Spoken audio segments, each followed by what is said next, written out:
The emergency room floor exploded in a spray of shattered glass and human screaming. Lena Cross didn't flinch. She counted the wounded while everyone else counted their prayers. 47 patients, 12 critical, 3 surgeons who wouldn't look her in the eye even as their hands shook over dying flesh. She was nobody, just the tech who cleaned their mistakes and stayed invisible. Then the teenager's lung collapsed, the lead surgeon froze, and Lena's hand moved with a precision that made the general in the corner go white. Because the scar on her arm, the one that read Medic 7 in burned flesh, wasn't supposed to exist. And neither was she. If you want to see how a ghost became the only person who could save them all, stay until the very end. Like this video, and drop a comment with your city so I can see how far this story travels. The morning started like every other morning at Graymont Regional Medical Center, in the industrial heart of Ashford City. Lena Cross arrived at 5:45, 15 minutes before her shift, because arriving early meant avoiding the morning staff who pretended she didn't exist. She swiped her badge at the employee entrance, walked through the basement corridor that smelled like disinfectant and old pipes, and entered the sterile processing department where she would spend the next 8 hours cleaning surgical instruments that doctors trusted and technicians like her made pristine. Her supervisor, Marcus, barely glanced up when she clocked in. Trauma set from OR3 needs reprocessing. They're backed up. Lena nodded and moved to her station. She didn't speak unless spoken to, didn't ask questions, didn't correct the surgical residents when they left their trays a contaminated mess, or the nurses when they mislabeled instruments. She had learned over 3 years that invisibility was a kind of armor. People didn't ask questions about ghosts. The fluorescent lights buzzed overhead. Her hands moved through the autoclave procedures with mechanical efficiency. Rinse, inspect, sterilize, package, log. Somewhere above her on the 4th floor, surgeons were saving lives. Down here, she made sure they had the tools to do it. At 8:15, the first tremor rolled through the building. Lena felt it in her sternum before she heard it, a low, bass-heavy rumble that made the metal shelving rattle. The lights flickered, then steadied. Marcus swore and checked his phone. What the hell was that? Lena didn't answer. She was already listening.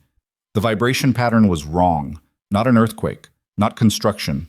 The rhythm was too deliberate, too structured. She counted the intervals. 4 seconds, 6 seconds, 4 seconds again. Probably just the old HVAC system, Marcus muttered, but his voice carried an edge of uncertainty. The intercom crackled to life. All available personnel to the emergency department. Mass casualty alert. Repeat, mass casualty alert. Marcus's face went pale. Christ. The second announcement came 10 seconds later, and this time the director's voice was stripped of its usual clinical calm. Code Orange. Multiple trauma inbound. All hands to the ER immediately. Lena was already moving. She stripped off her sterile gloves, grabbed her ID badge, and headed for the stairs. Marcus called after her. Lena, wait. You're not authorized for patient care. She didn't slow down. Authorization meant nothing when people were dying. She had learned that in places where authorization didn't exist and survival was the only credential that mattered. The stairwell echoed with the sound of running feet. Nurses, residents, technicians, all of them flooding toward the ground floor. Lena took the stairs 2 at a time, her breathing controlled, her mind already shifting into a different gear.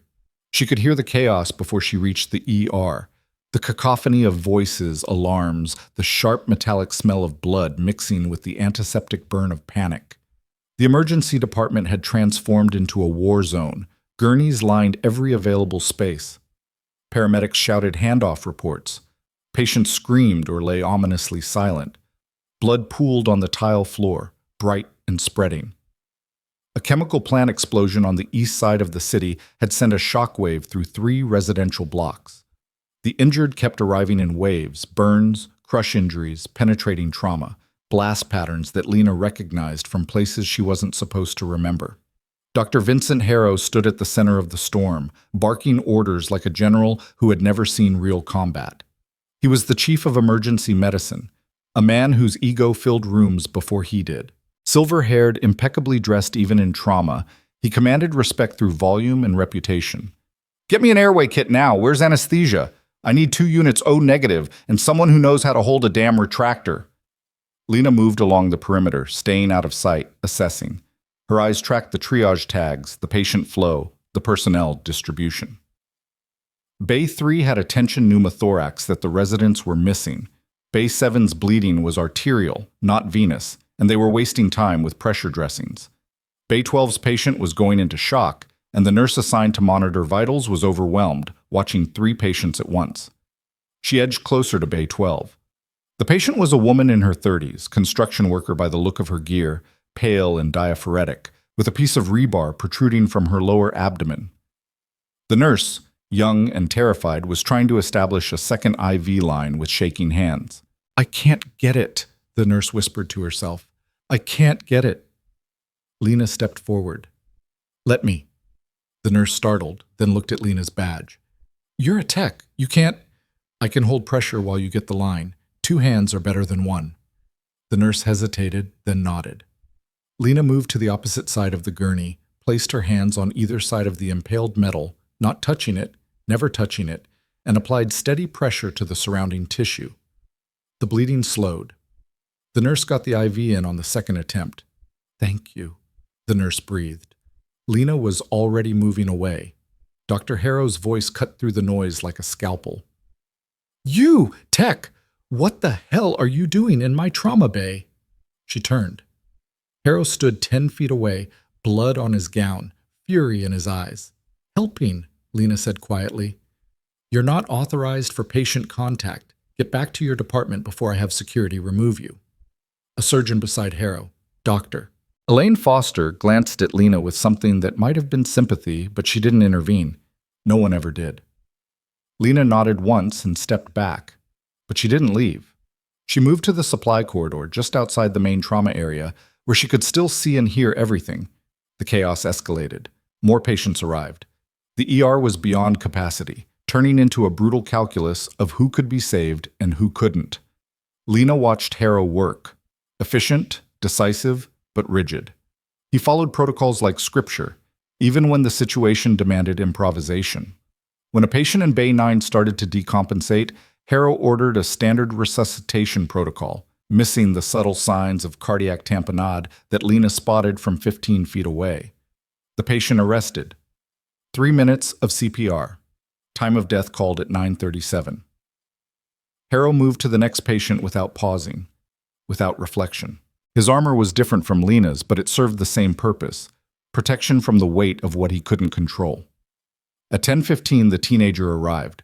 Male, approximately 16 years old, blast trauma to the chest and abdomen, unconscious, breathing rapid and shallow. The paramedics wheeled him into Bay 5, rattling off vitals that were spiraling downward, blood pressure dropping, oxygen saturation in the low 80s.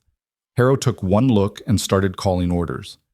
"Get me a chest tube tray. CBC, type and cross for 4 units. Where's the portable X-ray?" Lena moved closer, her instincts screaming. The boy's breathing pattern was wrong. Asymmetrical chest rise. Decreased breath sounds on the left side. Tracheal deviation to the right. She knew these signs the way some people knew their own names. "He needs a needle decompression," Lena said, not loud, but clear. Harrow didn't look at her. "I didn't ask for your opinion." "Left tension pneumothorax. If you don't decompress now, he'll code in less than 2 minutes." This time Harrow turned and his expression was ice. "Security. Remove this woman from my ER immediately." A hospital security guard approached, hand on Lena's arm. She didn't resist, but she didn't look away from the teenager either.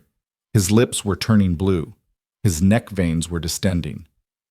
90 seconds, Lena said. "Get her out of here," Harrow roared. The guard pulled harder. Lena let herself be led toward the exit.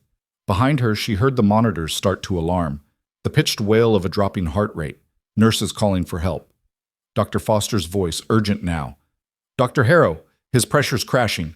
Lena stopped walking. The guard tried to pull her forward. She planted her feet. "Ma'am, you need to leave." She turned her head, watching the scene in Bay 5. Harrow was calling for the crash cart, preparing for an arrest, following the algorithm. The boy had 60 seconds left, maybe less. Lena made a decision that would change everything. She twisted out of the guard's grip with a movement so smooth he didn't realize she'd moved until she was already across the room. She pushed past a resident, grabbed a 14-gauge needle and catheter from the supply cart, and was at the teenager's side before Harrow could process what was happening. "What the? Stop her!" Lena didn't stop.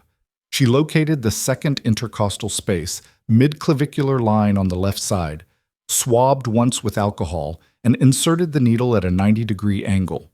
There was a hiss of escaping air, the sound of pressure equalizing, of a collapsed lung being given space to expand again. The boy gasped. His oxygen saturation started climbing. The monitor's alarm silenced. Lena stepped back, hands raised, the needle still in place. The ER went silent. Harrow's face had gone from red to white. "You just assaulted a patient.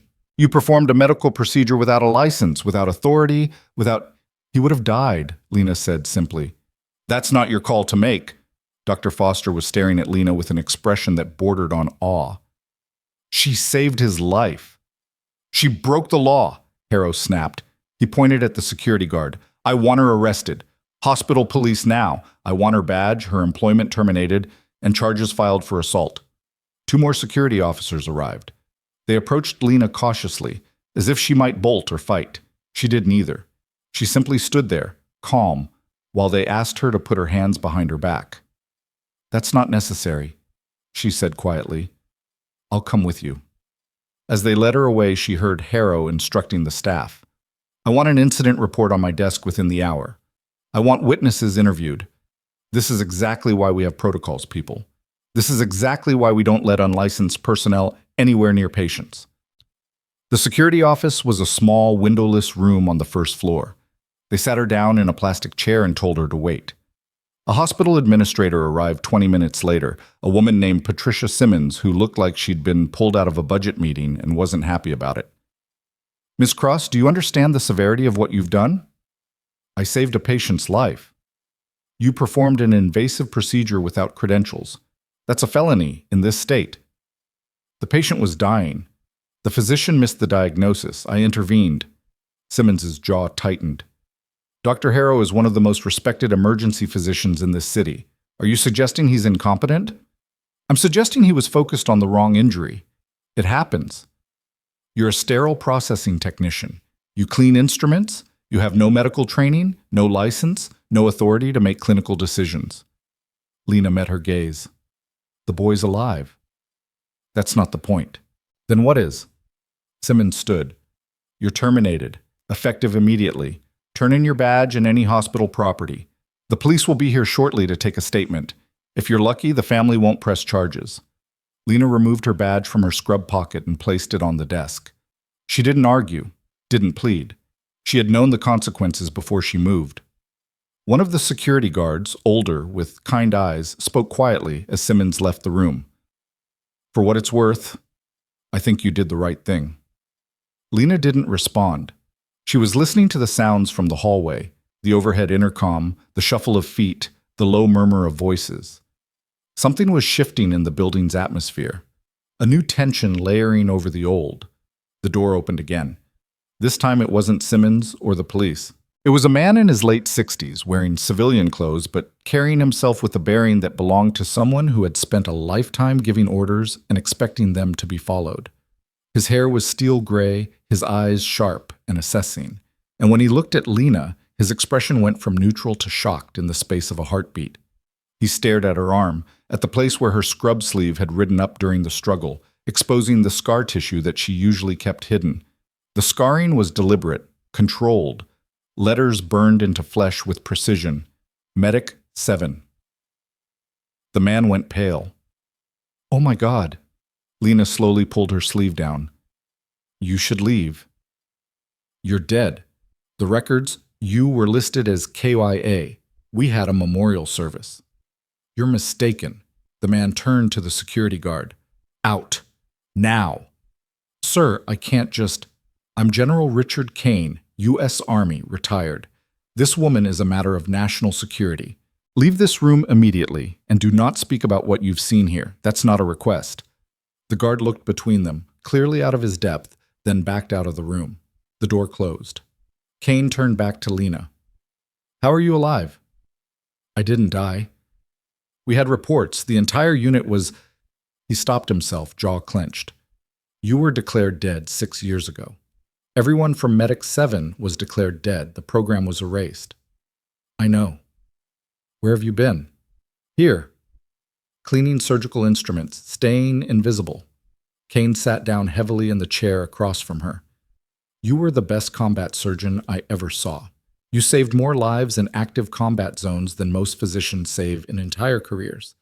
And you've been working as a tech? It's quiet. It's a waste. It's safe. Kane studied her for a long moment. What happened up there? Why did they call me? I decompressed a tension pneumothorax.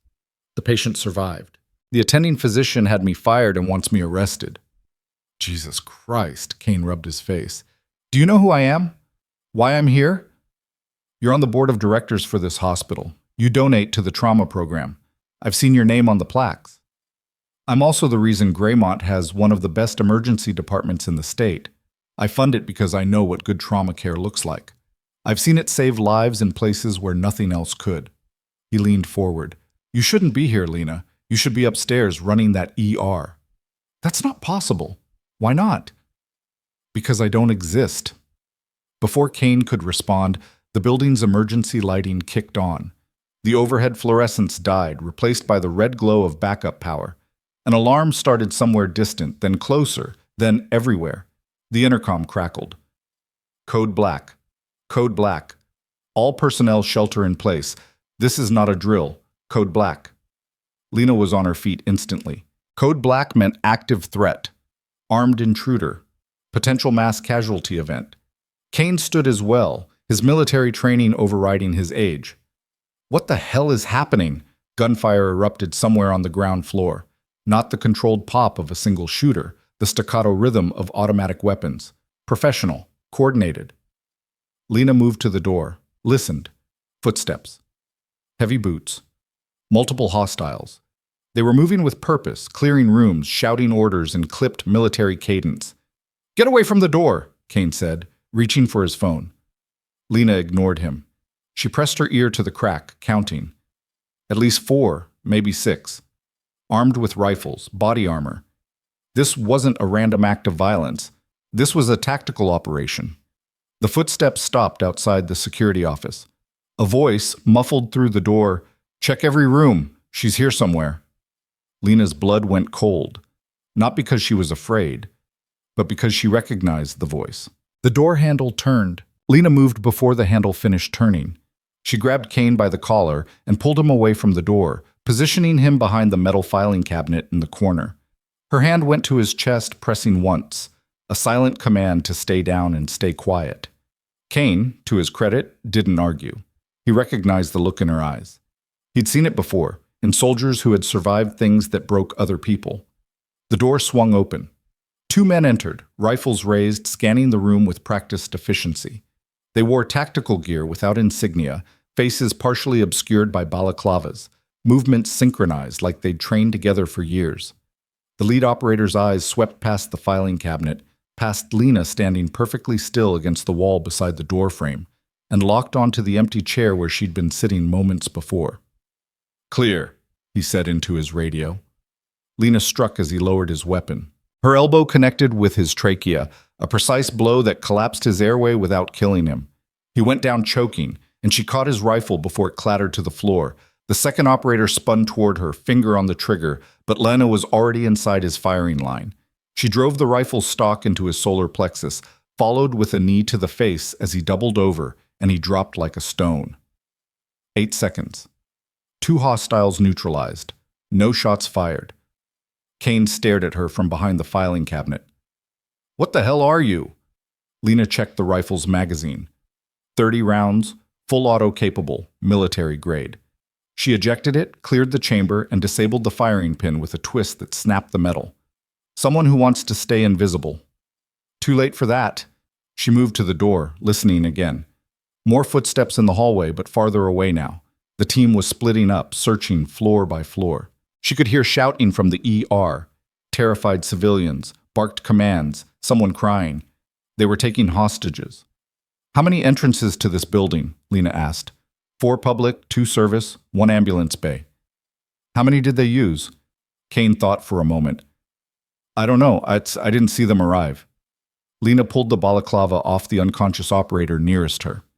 The man was in his 30s, clean-shaven beneath the mask, with a small tattoo visible on his neck, a scorpion wrapped around a dagger. She recognized the insignia. Private military contractor, one of the firms that recruited from special operations units and worked in legal gray zones where governments needed deniability. They're not here for the hospital, Lena said quietly. They're here for me. That's impossible. No one knows you're alive except... Kane stopped. His face went ashen. Oh God. When they took you off the active roster, when they declared Medic 7 dead, there were inquiries. Senators asking questions. Journalists digging into black budgets. The Pentagon shut it down hard, classified everything, but there were people who didn't believe the official story. What people? Defense contractors. The ones who wanted to weaponize what you could do, turn combat medics into something else. We told them the program was terminated, all personnel KIA. If someone found out you survived...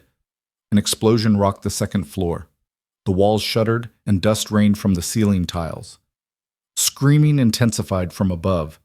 Lena recognized the sound. Concussion grenade, meant to disorient, not kill. They were driving people together, consolidating the hostages into controllable groups. She stripped the tactical vest off one of the unconscious operators and pulled it on over her scrubs. It was too large, but it would provide some protection. She took his sidearm, a Glock 19, checked the magazine, and tucked it into her waistband. Stay here, she told Kane. Lock the door after I leave. Don't open it for anyone except police. Where are you going? To end this before more people die. Lena, you can't fight an entire tactical team alone. You're one person. She looked at him with eyes that had seen things he'd only read about in classified reports. I was trained to operate alone. That was the whole point of Medic 7. She slipped into the hallway before he could respond. The corridor was empty, emergency lighting casting everything in crimson shadows. She moved along the wall, silent, controlled, her mind automatically mapping the building's layout. The main ER was to her left, administrative offices to her right, stairs at the end of the hall. She could hear voices from the ER, at least 3 hostiles, maybe more. A scream cut through the air, followed by the sound of something heavy hitting the floor. A man's voice, cold and professional. Anyone else want to be a hero? Lena reached the corner and peered around. The ER had been transformed into a nightmare. Patients who couldn't be moved lay on gurneys along the walls, IVs still connected, monitors beeping in panicked rhythm. The medical staff, nurses, doctors, technicians, were on their knees in the center of the room, hands on their heads. 4 armed operators stood over them, weapons ready. At the far end, near the trauma bays, stood a 5th man who carried himself differently. Leader. He was speaking into a radio, coordinating with teams on other floors. Dr. Harrow was among the hostages, his silver hair disheveled, his face pale with terror. Beside him knelt Dr. Foster, her hands shaking but her expression defiant. The young nurse who had struggled with the IV line was crying silently. The leader finished his radio conversation and turned to address the room. Listen carefully. We're looking for someone. A woman, approximately 5'7", dark hair, works as a hospital tech. Some of you may know her as Lena Cross. If you tell us where she is, no one else gets hurt.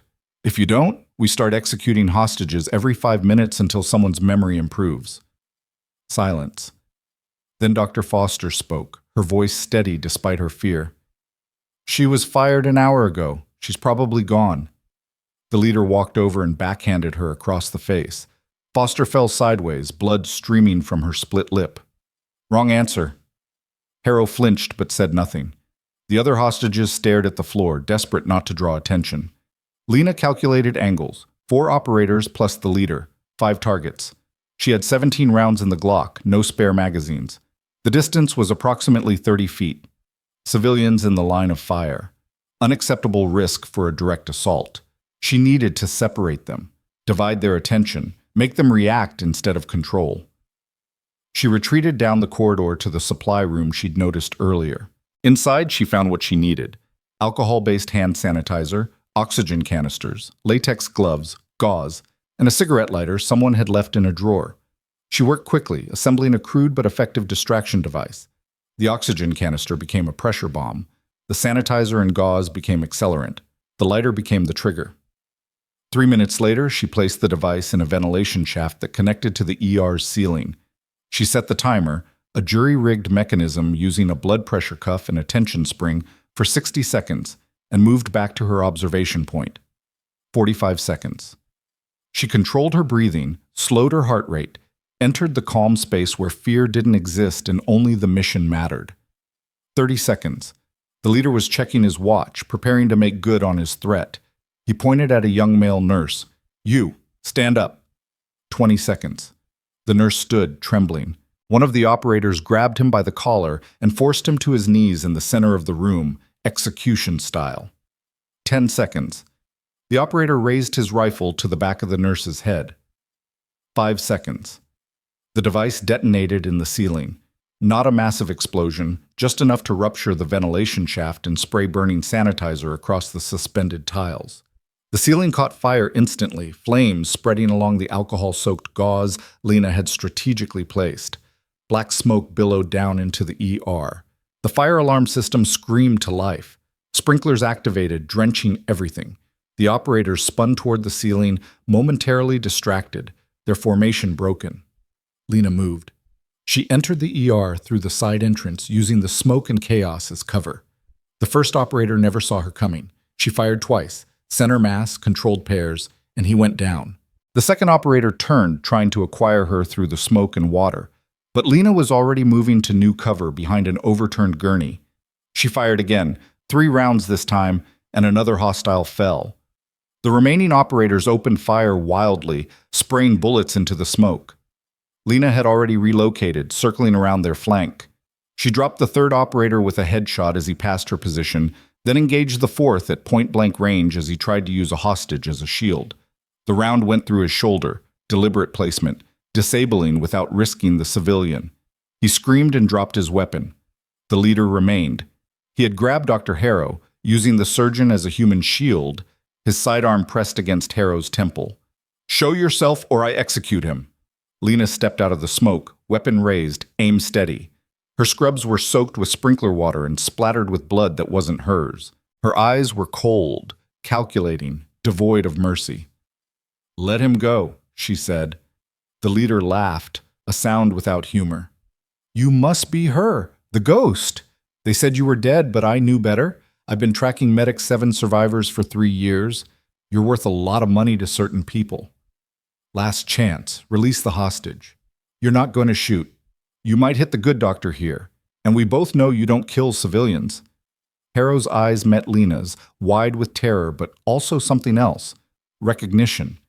He had dismissed her, humiliated her, had her fired and arrested. Now she was the only thing standing between him and a bullet. Lena's finger tightened on the trigger. "Duck." For one frozen second, Harrow didn't move. Then his years of emergency medicine training kicked in, the ability to process information and react under impossible pressure. He dropped, dead weight, pulling himself out of the leader's grip. Lena fired. Single shot. The leader's weapon hand exploded in a spray of shattered bone and torn flesh. He screamed and fell backward, his gun clattering across the wet tile. Police sirens wailed in the distance, growing closer. The sprinklers continued to rain down, extinguishing the flames. The hostages remained frozen, unable to process what had just happened. Lena lowered her weapon and moved to the wounded operator she'd shot in the shoulder. She zip-tied his hands with tubing from a nearby IV stand, then did the same to the leader, who was sobbing and clutching his ruined hand. Dr. Foster stood slowly, water streaming down her face, mixing with the blood from her split lip. She stared at Lena with an expression that was half awe, half terror. "Who are you?" Lena didn't answer. She was already moving toward the exit, but Kane's voice stopped her. The general had emerged from the security office, had witnessed at least part of what happened. "Lena, wait. You need to stay. The police will have questions. The board will want answers. The board wanted me arrested. That was before. Everything's changed now." "Nothing's changed. I'm still invisible. That's how I survive." She pushed through the emergency exit into the ambulance bay just as the first police units arrived, lights flashing, officers pouring out with weapons drawn. Lena raised her hands, showing she was unarmed. She'd left the Glock on the ER floor and walked toward them calmly. "Suspect in custody," one officer barked into his radio. "Female, mid-30s, hospital employee." "She's not a suspect," Kane called from the doorway. "She's the one who stopped the attack. She saved everyone." The officers hesitated, confused. A SWAT commander approached, assessing the situation. "Sir, we need to sort this out at the station. Ma'am, I'm going to need you to come with us." Lena nodded. She'd expected this. She went with them peacefully, was placed in the back of a patrol car, and driven downtown while the hospital erupted into organized chaos behind her. Ambulances arriving, federal agents cordoning off the scene, news helicopters circling overhead. At the police station, they put her in an interview room and told her to wait. She sat in the metal chair, hands folded on the table, and stared at the two-way mirror. She knew they were watching her, analyzing her, trying to figure out what she was. The calm woman in bloody scrubs who had neutralized a professional tactical team with a handgun and improvised explosives. 2 hours passed. Then 3. Finally, the door opened. But it wasn't a detective. It was a woman in a dark suit, federal credentials clipped to her belt, expression unreadable. She sat down across from Lena and placed a file on the table between them. "My name is Special Agent Sarah Vance, FBI. We need to talk about Medic 7. "I don't know what that is."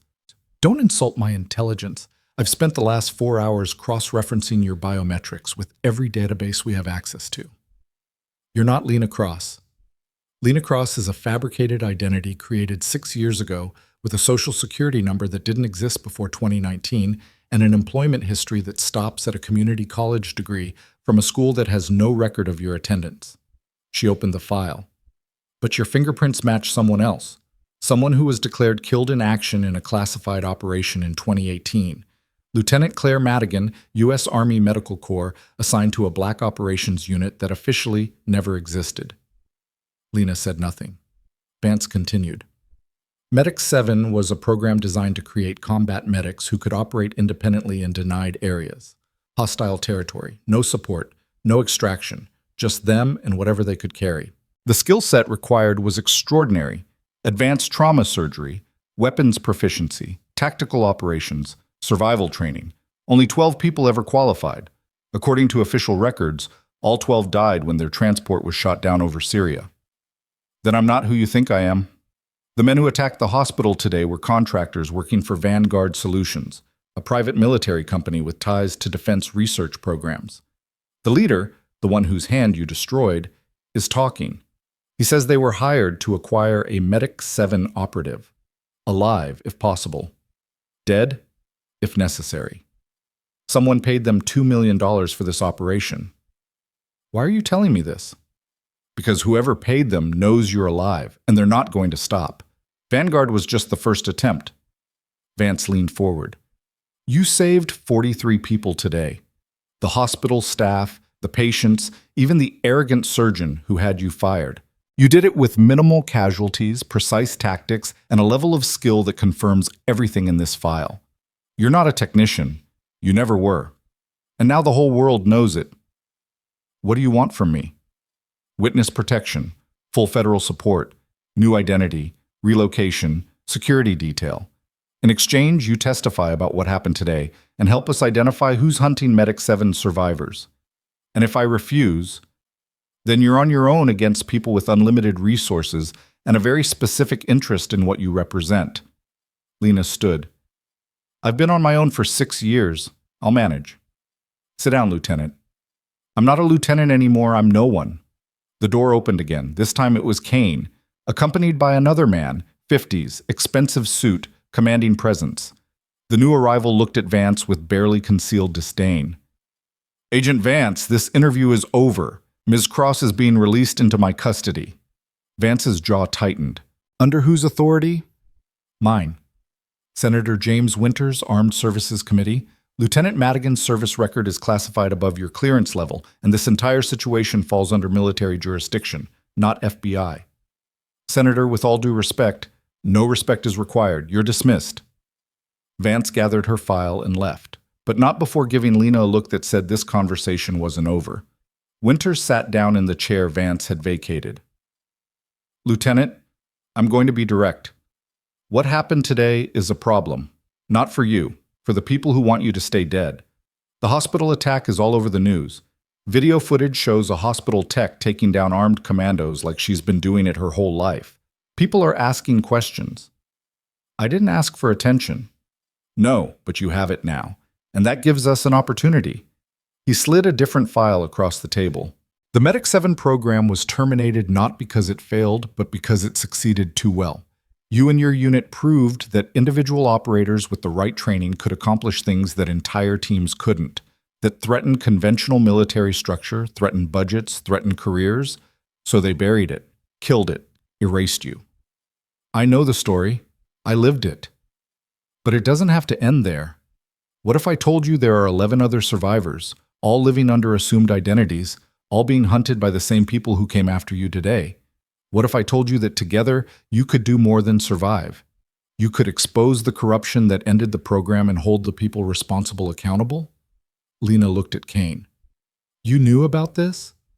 The general nodded slowly. I helped develop Medic 7. I believed in what you represented. When the Pentagon shut it down, I thought it was over. But James has been investigating for years. He's found evidence that the program was sabotaged from within. Someone wanted you dead because you were too effective, too independent. You couldn't be controlled. And now you want me to what? Come out of hiding? Become a target again? I want you to fight back, Winters said. The attack today proves they're not going to let you live in peace. They can't risk you talking, can't risk what you know. So you have two choices. Keep hiding until they find you, or stand up and make them answer for what they did. Before Lena could respond, every light in the police station went out. Emergency backup failed to kick in. The building plunged into absolute darkness. Gunfire erupted from somewhere above them, rapid and sustained, followed by the sound of shattering glass and screaming officers. A voice over what remained of the station's intercom, distorted but audible. All units, we are under attack. Multiple shooters. Officer down. Officer. The transmission cut off. In the darkness, Lena heard Winters swear, heard Kane moving toward the door, heard the unmistakable sound of tactical boots advancing down the corridor toward the interview room. They had come for her again. Not contractors this time, something worse, and they weren't interested in taking her alive. The door exploded inward in a shower of splintered wood and smoke, and through the breach came a figure dressed entirely in black, night vision goggles glowing green in the darkness, rifle raised and ready. Behind him, at least 3 more. Professional, military, and utterly silent. The lead operator's laser sight found Lena's chest in the darkness. His finger began to tighten on the trigger. Winters shouted something. Kane tried to push Lena down, but she was already moving, not away from the threat, but toward it. Because she had learned in places where darkness was a weapon, not a weakness, that sometimes the only way to survive was to become something more dangerous than the thing hunting you. Her hand closed around a heavy object on the table, Vance's forgotten coffee mug, and she threw it in a single fluid motion. It struck the operator's night vision goggles dead center, shattering one lens and throwing off his aim. His shot went wide, punching through the wall behind where Lena had been standing half a second before. She crashed into him at full speed, drove her knee into his gut, ripped the rifle from his hands, and fired 3 rounds into the ceiling before the weapon clicked empty. A distraction, forcing the other operators to react, to hesitate, to make a mistake. In that hesitation, she survived. But as she threw herself toward the only exit, a narrow window near the ceiling that led to the alley outside, she knew with absolute certainty that this was no longer about staying invisible. Someone wanted her dead badly enough to attack a police station, to kill federal agents and local police, to sacrifice any pretense of operating in the shadows. The window shattered as she hit it. Glass tore through her scrubs, cut her arms, her face, but she was through and falling toward the pavement 8 feet below. She landed hard, rolled, came up running. Behind her, the operators were shouting, coordinating, pursuing. Flashlights cut through the darkness. Radio chatter filled the air. She ran through the alley, past dumpsters and loading docks, her mind racing faster than her feet.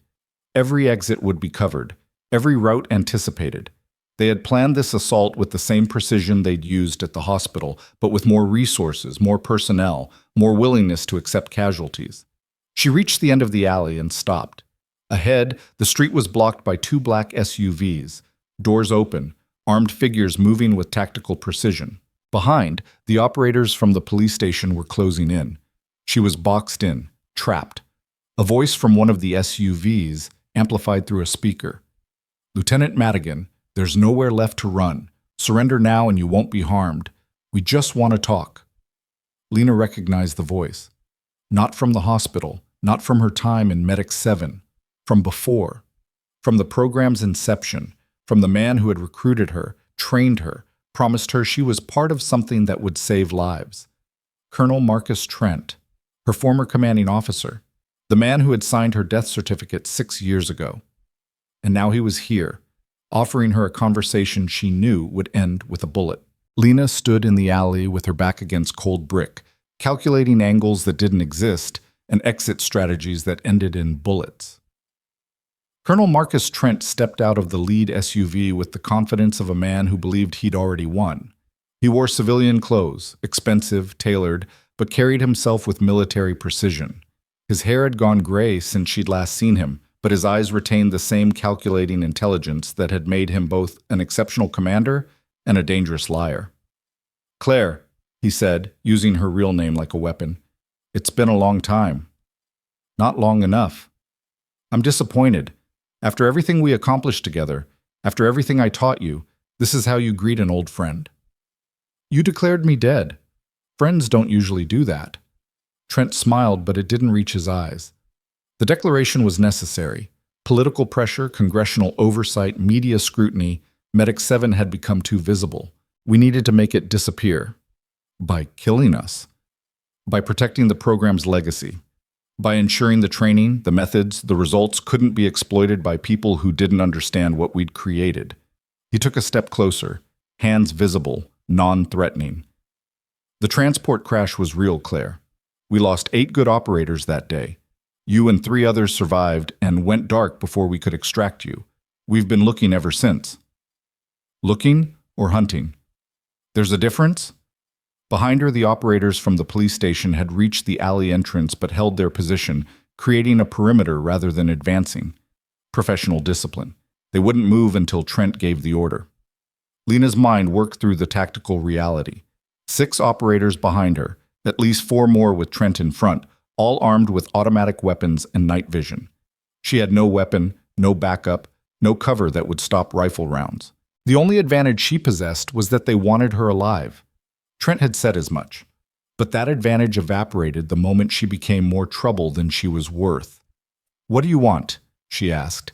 "To bring you home. To reactivate your commission. To put your skills to use in ways that matter."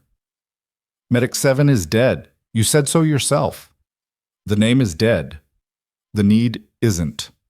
Trent gestured to the chaos behind him. Police sirens, emergency lights, the aftermath of an attack on a law enforcement facility. "The world hasn't become safer in 6 years, Claire. It's become more dangerous, more complicated. We need operators who can function in that complexity. People who can save lives and take them with equal precision. You proved that today at the hospital." "I proved that I want to be left alone." "You proved that you're wasted cleaning surgical instruments." His voice hardened. "You're a weapon, Claire. The finest one I ever forged. And right now you're pointed at nothing. I'm not a weapon. I'm a person." "Those aren't mutually exclusive categories." A new voice cut through the darkness, sharp and authoritative. "Colonel Trent, stand down immediately. You're operating without authorization in a civilian area." Senator Winters emerged from the shattered police station entrance, flanked by 2 federal marshals with weapons drawn. General Kane followed close behind, his phone pressed to his ear, coordinating something. Trent's expression soured. "Senator, I should have known you'd stick your nose into this. You just assaulted a police station and killed 4 officers. That's domestic terrorism, not a classified operation. Those officers died because they got in the way of a legitimate military recovery operation. Lieutenant Madigan is AWOL from an active duty assignment. I'm here to bring her back." She was declared KYA. Her service record was sealed. There is no active duty assignment. "That's above your clearance level, Senator." Winters smiled coldly. "Actually, it's not. I spent the last 3 hours on the phone with the Secretary of Defense, the Joint Chiefs, and the Director of National Intelligence. None of them authorized this operation. None of them even knew you were still running Medic 7 assets. You've gone rogue, Colonel. Trent's jaw tightened. You don't understand what's at stake. Then explain it, right here, right now, in front of witnesses and federal agents. Tell us why you're so desperate to capture one former operator that you're willing to kill police officers and attack civilian hospitals. For a moment, Trent said nothing. Then he turned back to Lena, and something shifted in his expression. A mask dropping, revealing something colder underneath. You know why, he said quietly. You know what you saw. What all of you saw. Lena's blood went cold.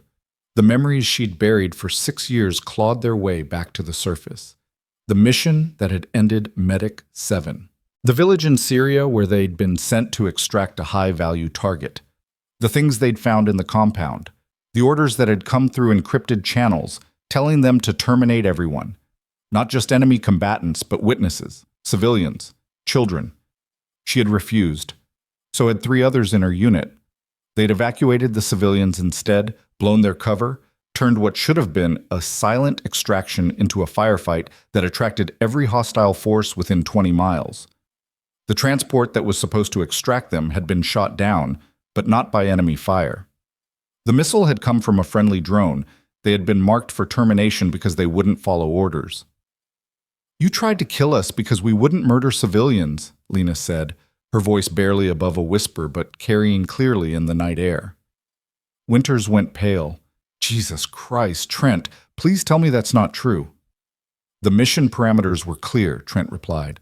No witnesses. No evidence. Clean termination. Those civilians had intelligence that could have compromised national security. They were farmers, teachers. Their intelligence was that they'd seen American operators kill a weapons dealer on Syrian soil. That's not worth executing children over. That determination wasn't yours to make, Lieutenant. You had orders. I had a conscience. Trent's hand moved toward his sidearm. And that conscience is going to get you killed. The federal marshals raised their weapons. Colonel, don't move. But Trent's operators were already moving, a coordinated response drilled through years of training. They opened fire on the marshals, forcing Winters and Kane to dive for cover. The alley erupted into chaos, muzzle flashes, ricochets, the sharp crack of rounds punching through metal and brick. Lena ran, not away from the fight, but toward it, using the confusion as cover. She grabbed a fallen marshal's sidearm and rolled behind a dumpster as bullets tore through the air where she'd been standing. Her training overrode conscious thought, assess threats, prioritize targets, maintain cover, control breathing. The operator closest to her was advancing, sweeping his rifle in controlled arcs. Lena waited until he passed her position, then fired twice into the back of his knee, disabling shots, not lethal. He screamed and went down.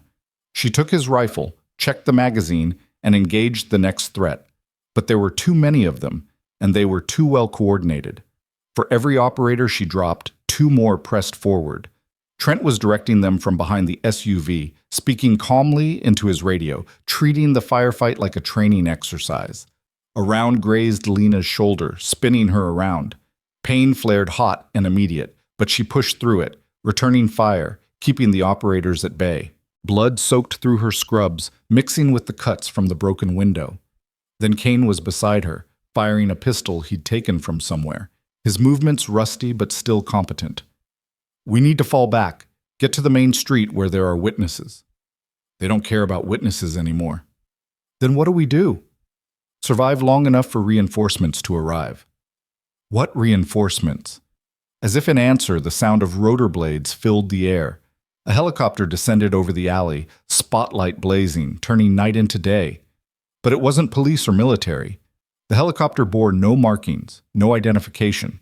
It hovered 20 feet above the ground, and from its open side door came suppressing fire that forced Trent's operators into cover. A rope dropped from the helicopter. A figure in tactical gear descended with practiced speed, hit the ground running, and sprinted toward Lena's position. The newcomer was female, mid-30s, moving with the same fluid precision that Lena recognized instantly. Claire Madigan? The woman shouted over the rotor noise. Who's asking? Lieutenant Sarah Chen, formerly of Medic 7. I'd say it's good to see you, but we're kind of in the middle of something. Another rope dropped. Another operator descended. Then another. Within 30 seconds, 3 more Medic 7 survivors had joined the fight, and the tactical situation reversed completely. Trent's operators found themselves facing opponents who matched their training, knew their tactics, and carried 6 years of anger over being declared dead. The firefight intensified. Chen moved like a ghost, flanking 2 operators and dropping them with precise shots before they could react. Another survivor, a massive man who moved with surprising grace, used hand-to-hand combat to neutralize a threat, his strikes economical and devastating. The third survivor provided covering fire while extracting wounded marshals from the kill zone. Trent realized he was losing. He barked orders into his radio, calling for a retreat. His remaining operators fell back toward the SUVs under suppressing fire. But Lena wasn't letting him escape. She broke from cover, sprinting toward Trent's position while Chen shouted warnings behind her. Bullets snapped past her head, too close, but she didn't slow. She reached the SUV just as Trent was climbing inside. Their eyes met.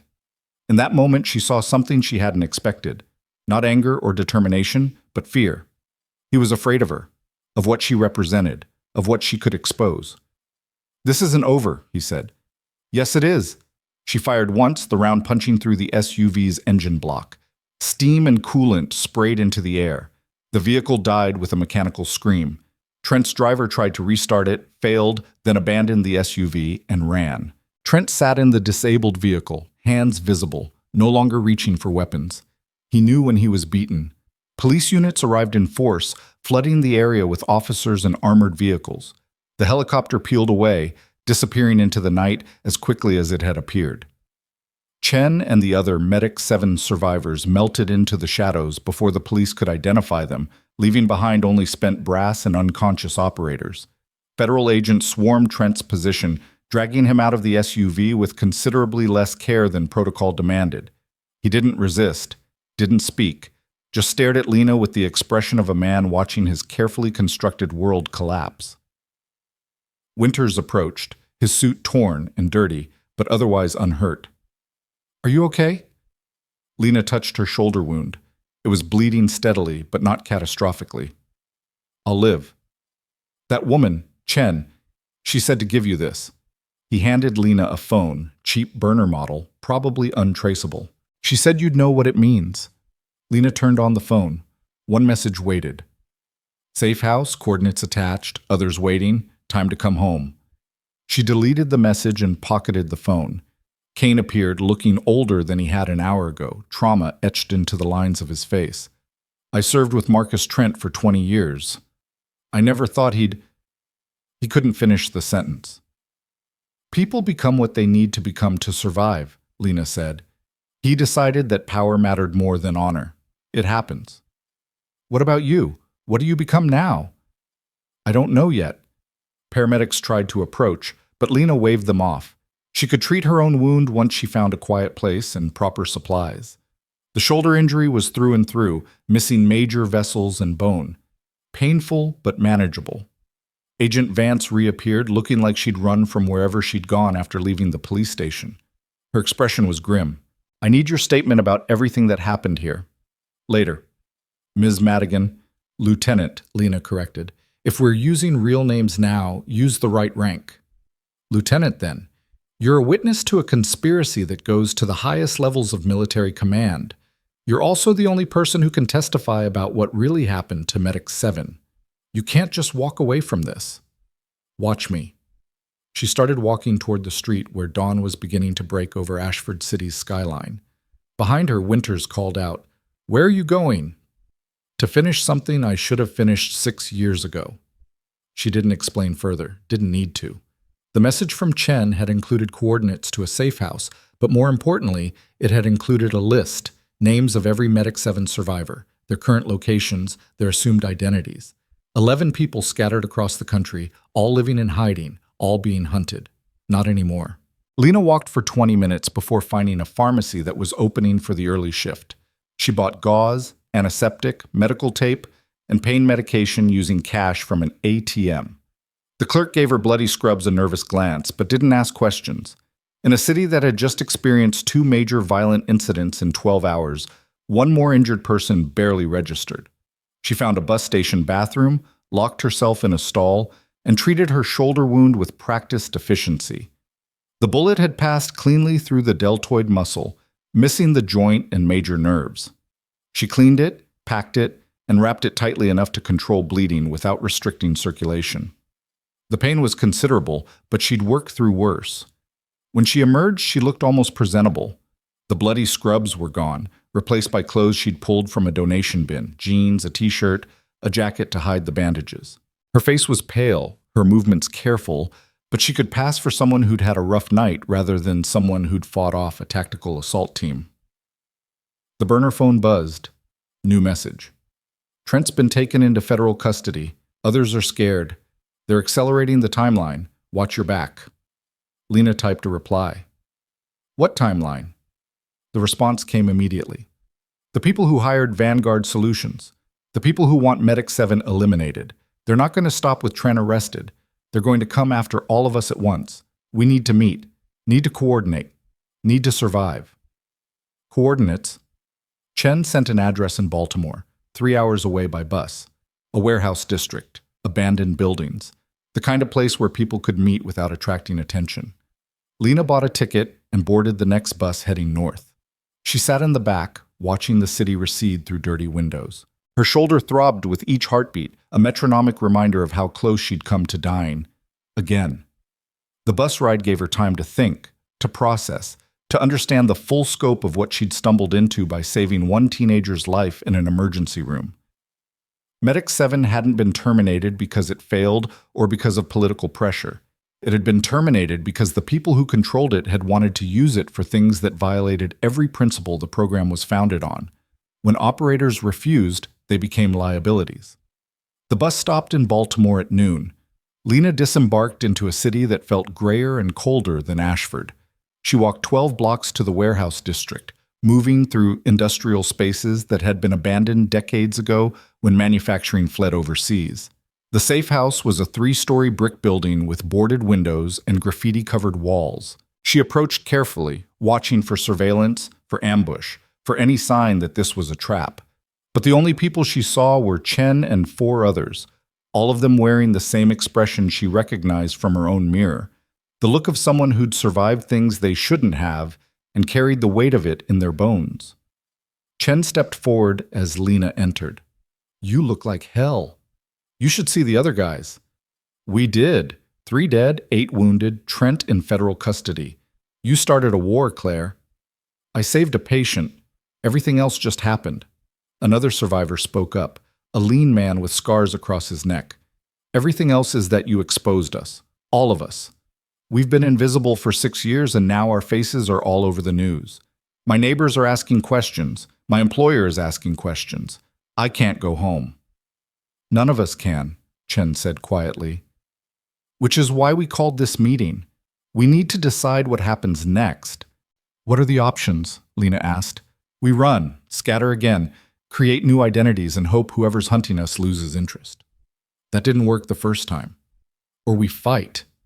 We expose what Trent did, what Medic 7 really was, what they tried to make us do. We go public, tell our stories, and hope that transparency keeps us alive. That makes us targets." "We're already targets," the scarred man said. "At least this way, we control the narrative." Lena looked at each of them in turn. Survivors, warriors, people who had been trained to save lives under impossible conditions and then been punished for having principles. They were looking to her for leadership, and she understood why. She was the one who'd broken cover, the one who'd fought back, the one who'd survived 2 assassination attempts in 12 hours. "There's a third option," she said. "What?" "We don't run, and we don't just go public. We hunt the people hunting us. We find out who hired Vanguard Solutions, who gave Trent his orders, who's profiting from keeping Medic 7 buried, and we make them face consequences." Chen smiled grimly. "That's a declaration of war against people with resources we can't match." "They've already declared war. We're just acknowledging it." The scarred man crossed his arms. "Even if we agree to this insanity, how do we start? We don't know who we're fighting. We start with what we know. Trent had funding for his operation tonight. Military-grade equipment, personnel, coordination. That doesn't come cheap, and it doesn't come from official channels. Someone with serious money and serious connections wanted me captured or killed. We find that someone.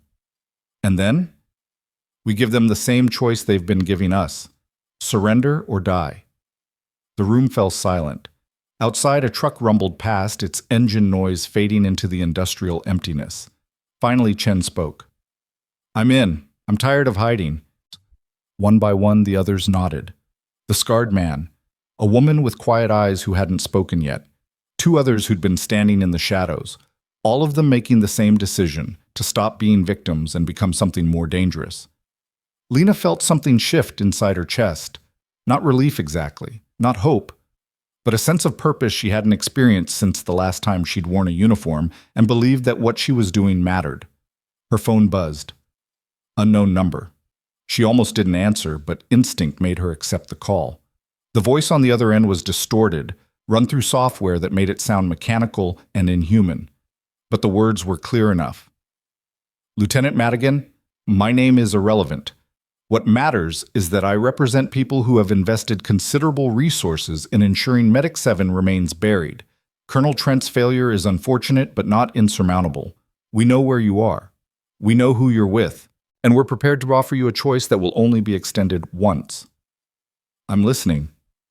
Walk away. Leave Baltimore. Disappear again. In exchange, we'll leave the other survivors alone. They can live out their lives in peace. But you have to go. Right now. Alone. And if I refuse?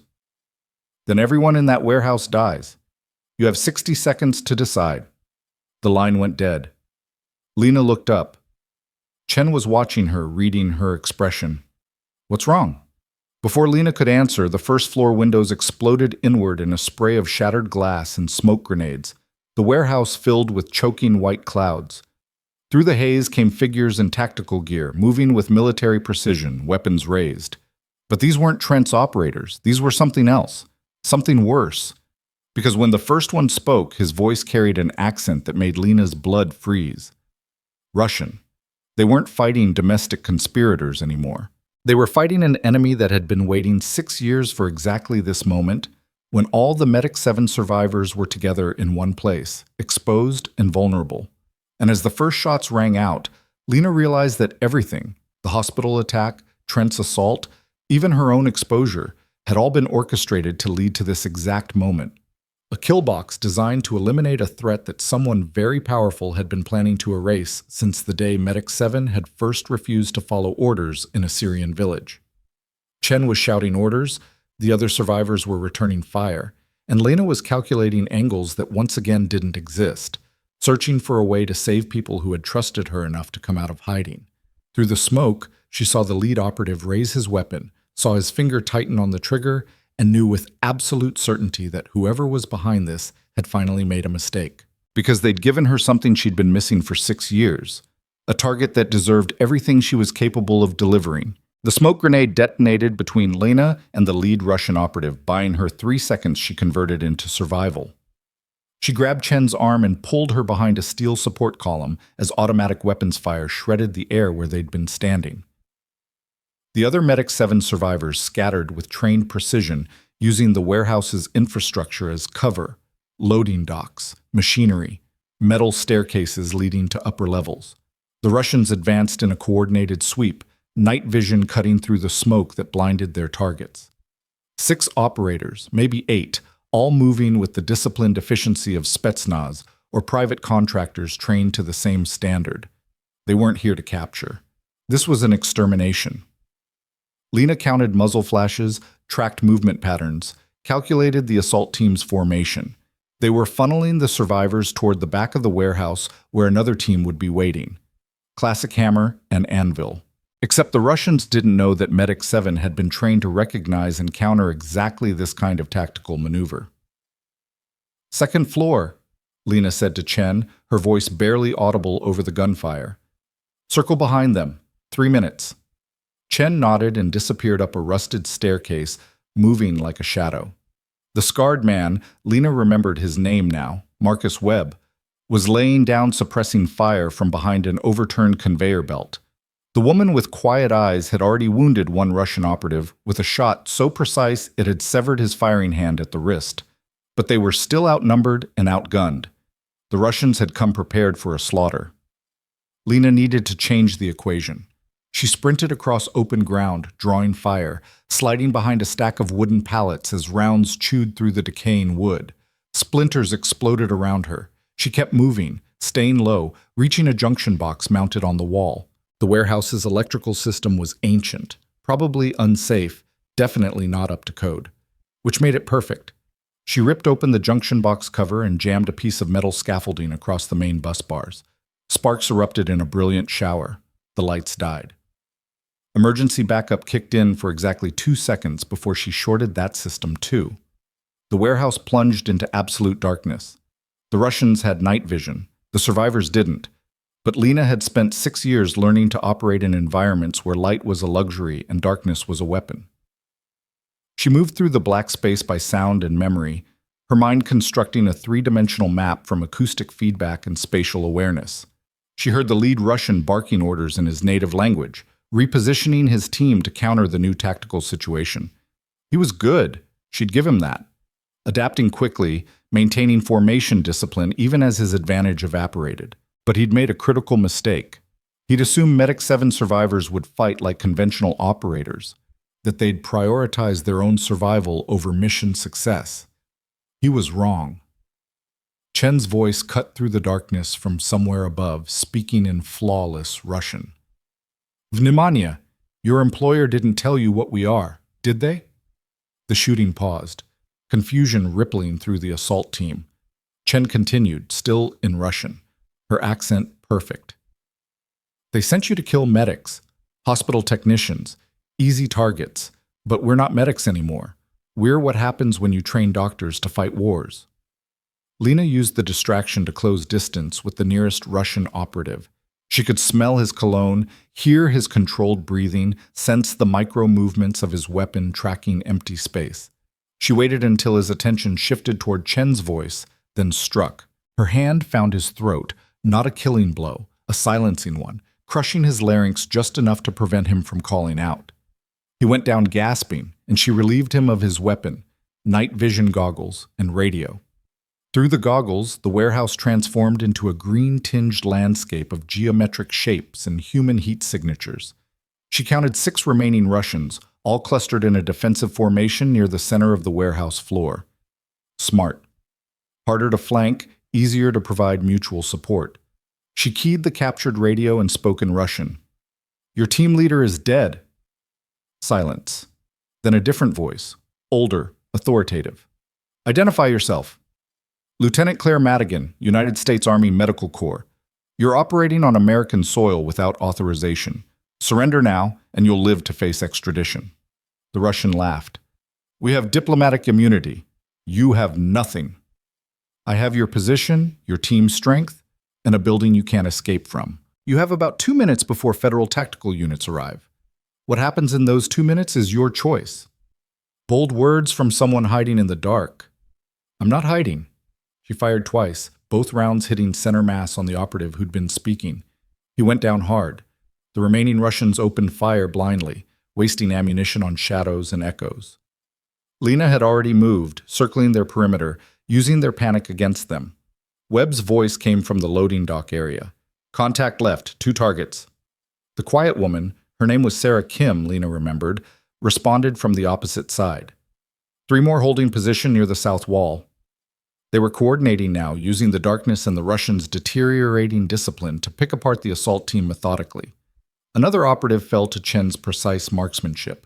Another went down when Webb closed to hand-to-hand range and applied techniques that had been developed specifically for Medic 7, strikes designed to incapacitate without killing, preserving potential intelligence sources. The remaining 3 Russians broke formation and ran for the exits. They made it exactly 15 feet before discovering that the warehouse doors had been welded shut from the outside. Someone had planned this location specifically as a kill box. The Russians were trapped with the very people they'd been sent to eliminate. Lena switched on the warehouse's emergency lighting system. Fluorescent tubes flickered to life, revealing the carnage. 6 Russian operatives down, unconscious or wounded. 3 more backed against the sealed exit, weapons raised but clearly understanding they'd lost. The oldest one, the leader, lowered his rifle slowly. "This is not over. It is for you." Police sirens wailed in the distance, growing closer. Agent Vance had clearly been tracking Lena, probably through the burner phone. Smart. Federal tactical units would be here in minutes, and when they arrived, they'd find foreign operatives conducting an illegal military operation on U.S. soil. The Russian leader's expression shifted to something approaching respect. "You set this up. The phone call, the location, all of it. You wanted us to come." Lena didn't confirm or deny. She simply kept her weapon trained on him while Chen and the others secured the wounded Russians with zip ties and medical tape. "Who hired you?" Lena asked. "We were told this was a counterterrorism operation, that you were threats to national security." "Whose national security?" The Russian smiled grimly. "That information costs more than you can pay." Webb stepped forward, his scarred face illuminated by the harsh fluorescent light. "We can make it cost less." "Marcus," Lena said quietly, "we're not them. They just tried to kill us, and they failed. Now they're intelligence assets, not corpses. There's a difference." The sound of vehicles screeching to a halt outside echoed through the warehouse, doors slamming, boots hitting pavement, federal agents shouting commands. The main entrance, the one that hadn't been welded shut, burst open. Agent Vance entered first, flanked by a tactical team in full gear. She took in the scene with a single sweep of her eyes, and her expression shifted from professional concern to barely contained amazement. "Lieutenant Madigan, you are either the luckiest person I've ever met or the most dangerous." "Can it be both?" Vance approached the captured Russians, checked their credentials, and her face went pale. "These men have diplomatic passports, Russian Federation, cultural attaché designations." "Cultural attachés don't usually carry automatic weapons and conduct tactical assaults," Lena observed. "No, they don't." Vance pulled out her phone and made a call, stepping away to speak in urgent, hushed tones. Chen leaned close to Lena. "This is going to get complicated." "It already is complicated." "No, I mean internationally complicated. State Department, diplomatic incidents, possible treaty violations. We just captured Russian intelligence operatives on American soil. They came here to kill us. Proving that is going to be harder than you think." But Lena had anticipated this problem. She'd taken the precaution of activating the voice recorder on the burner phone before the Russians arrived.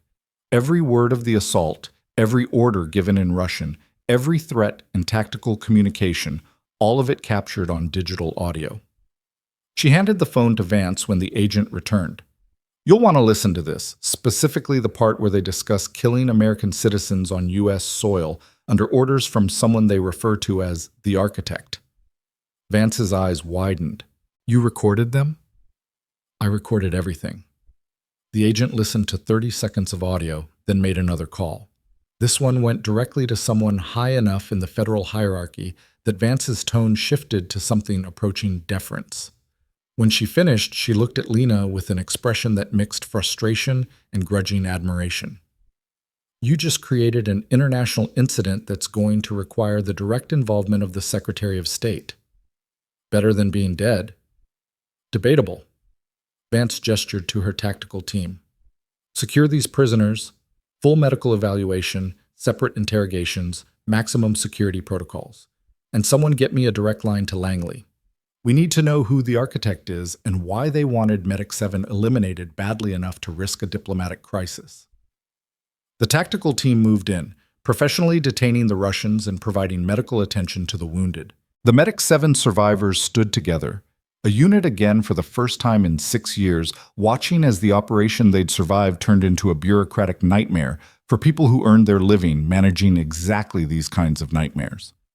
Senator Winters arrived 20 minutes later, looking like he'd aged a decade since the police station assault. General Kane accompanied him, along with a woman Lena didn't recognize, late 40s, expensive suit, the bearing of someone accustomed to wielding power quietly. Winters made introductions. "Lieutenant Madigan, this is Rebecca Hartman, Deputy Director of the Defense Intelligence Agency. She's been investigating the Medic 7 program for the past 18 months. Hartman extended her hand. Lena shook it cautiously. I've read your file, Hartman said. The real one, not the sanitized version that ended with your death certificate. You were an exceptional operator. What happened to you and your unit was unconscionable. Then why didn't someone stop it? Because I didn't know the full scope until recently. Medic 7 was buried under so many layers of classification that even people with my clearance level couldn't access the operational records. It took a whistleblower to break it open. Who? Hartman glanced at Kane. The general looked uncomfortable but spoke. Me. 6 months ago, I provided Deputy Director Hartman with documentation proving that Medic 7's termination was based on false pretenses and that the surviving operators were being systematically hunted. We've been building a case, but we needed evidence. Today, you provided it. Lena felt something cold settle in her chest. You knew we were being hunted and you didn't warn us? I didn't know who was doing the hunting. If I'd warned you, the people responsible would have gone to ground and we'd never find them. I needed them to reveal themselves. So you used us as bait. I used the situation that already existed. You were already targets. I just made sure that when they came for you, we'd be watching. Chen stepped forward, her expression hard. People died tonight. People who trusted us, who came out of hiding because we told them it was time to fight back. No one died tonight, Hartman corrected. Everyone in this warehouse is alive. The Russians are in custody. Colonel Trent is cooperating with investigators, and we're approximately 6 hours away from arresting the person who orchestrated all of this. Who? Lena demanded. Hartman pulled out a tablet and brought up a photograph. The man was in his 60s, distinguished, wearing a suit that probably cost more than Lena had earned in a year of cleaning surgical instruments. She didn't recognize his face. Harrison Caldwell, Hartman said. Defense contractor, former CIA deputy director, current CEO of Meridian Strategic Solutions. His company has contracts worth billions across the Department of Defense. 5 years ago, he submitted a proposal to the Pentagon for a program called Project Asclepius, a next-generation combat medical system that would use Medic 7's training protocols combined with experimental performance enhancement. Drugs, Webb said flatly. He wanted to create super soldier medics who'd be loyal because they were chemically dependent. Essentially, the Pentagon rejected the proposal on ethical grounds, but Caldwell didn't let it go. He started hunting Medic 7 survivors to study your training, your capabilities, your psychological profiles. The goal was to reverse engineer what made you effective and then monetize it. Lena stared at the photograph of a man who'd turned her entire life into a product development exercise. He's been trying to kill us for research? He's been trying to capture you for research. The kill orders only came when capture proved too difficult. You were worth more alive, but dead was acceptable as long as he could autopsy your training records and interview the people who created you. The warehouse fell silent. Every Medic 7 survivor was processing the same realization that their suffering, their years in hiding, their constant fear of assassination had all been because one man saw them as intellectual property he wanted to exploit. Where is he? Lena asked, her voice dangerously quiet. Currently at his estate in Virginia, under surveillance. We have warrants being prepared, assets in position. By tomorrow morning, he'll be in federal custody facing charges of conspiracy to commit murder, violation of diplomatic protocols, illegal weapons trafficking, and about 17 other felonies. Tomorrow morning. We have to do this correctly. One mistake and his lawyers will... Tomorrow morning, Lena interrupted. He could disappear.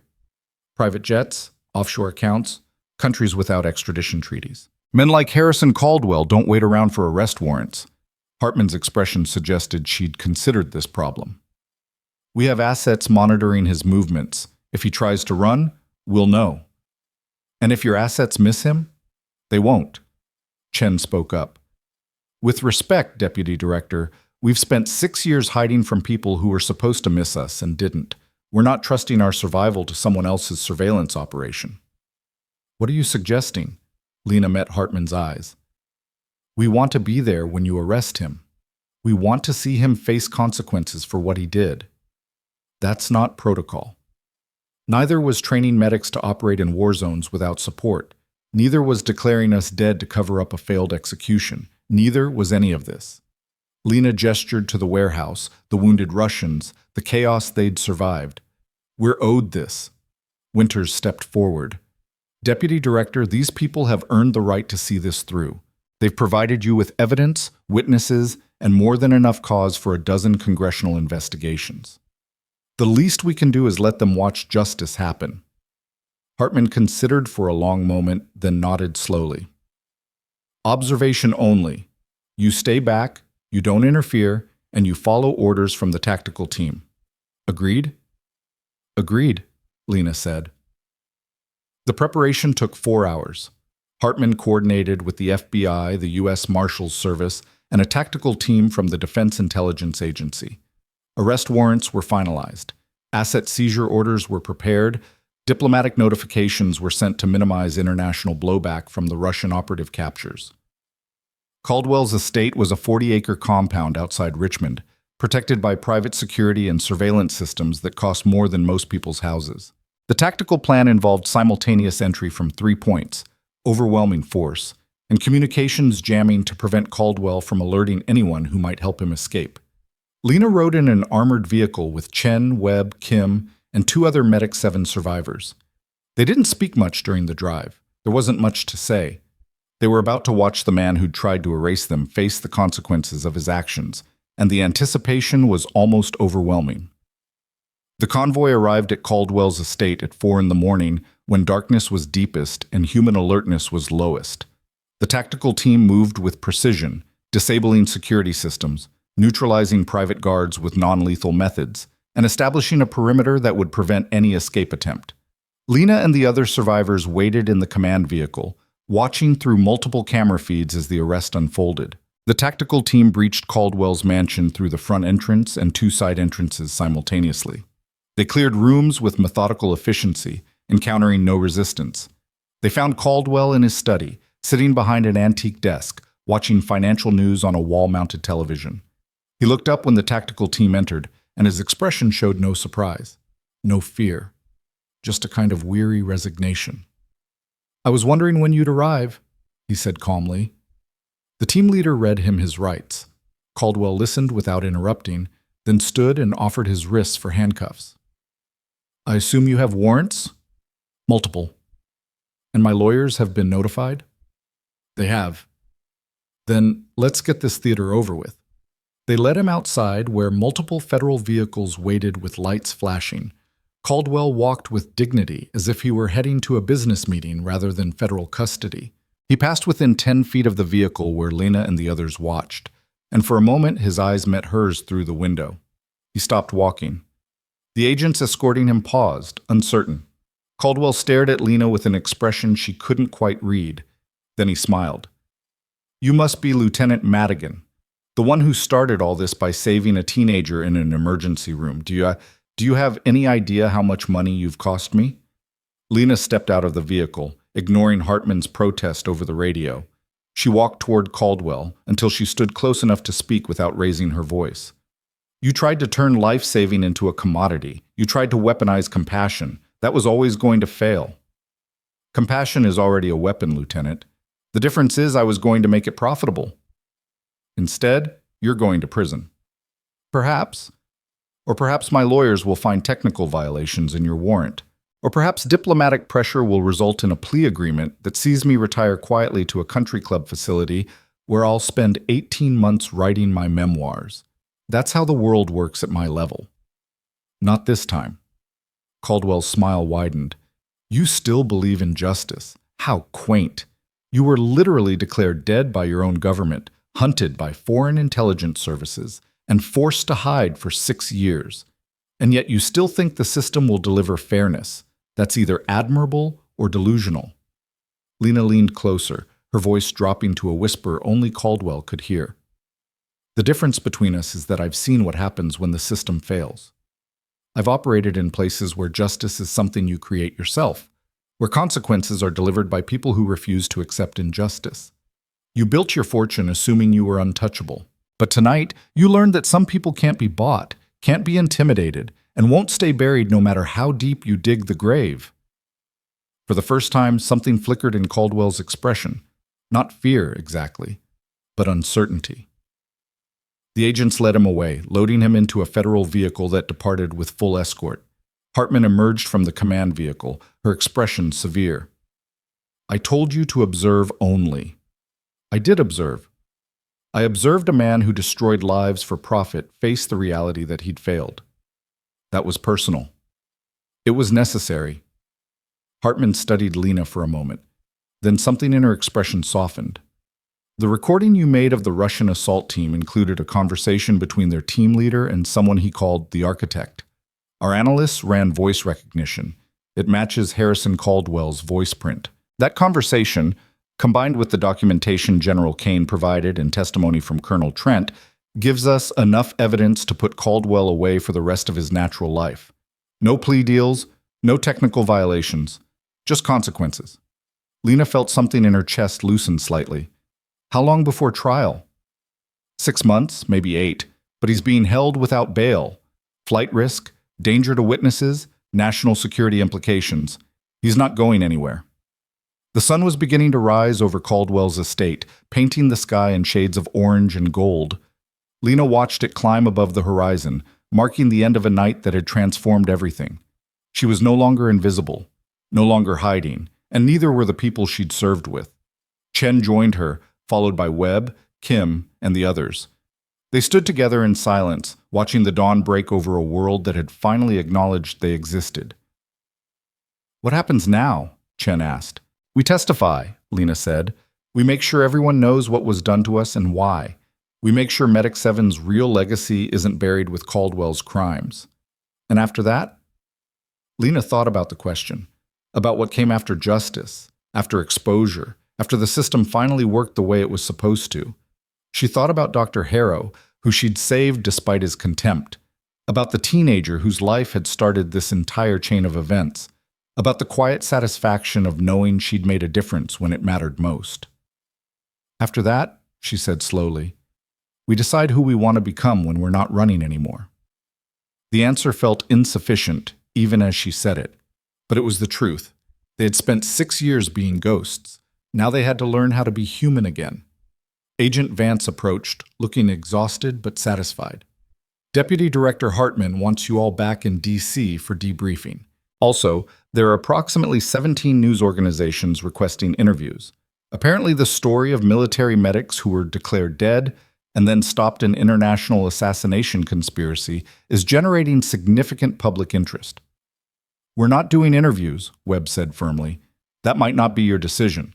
This story is already public."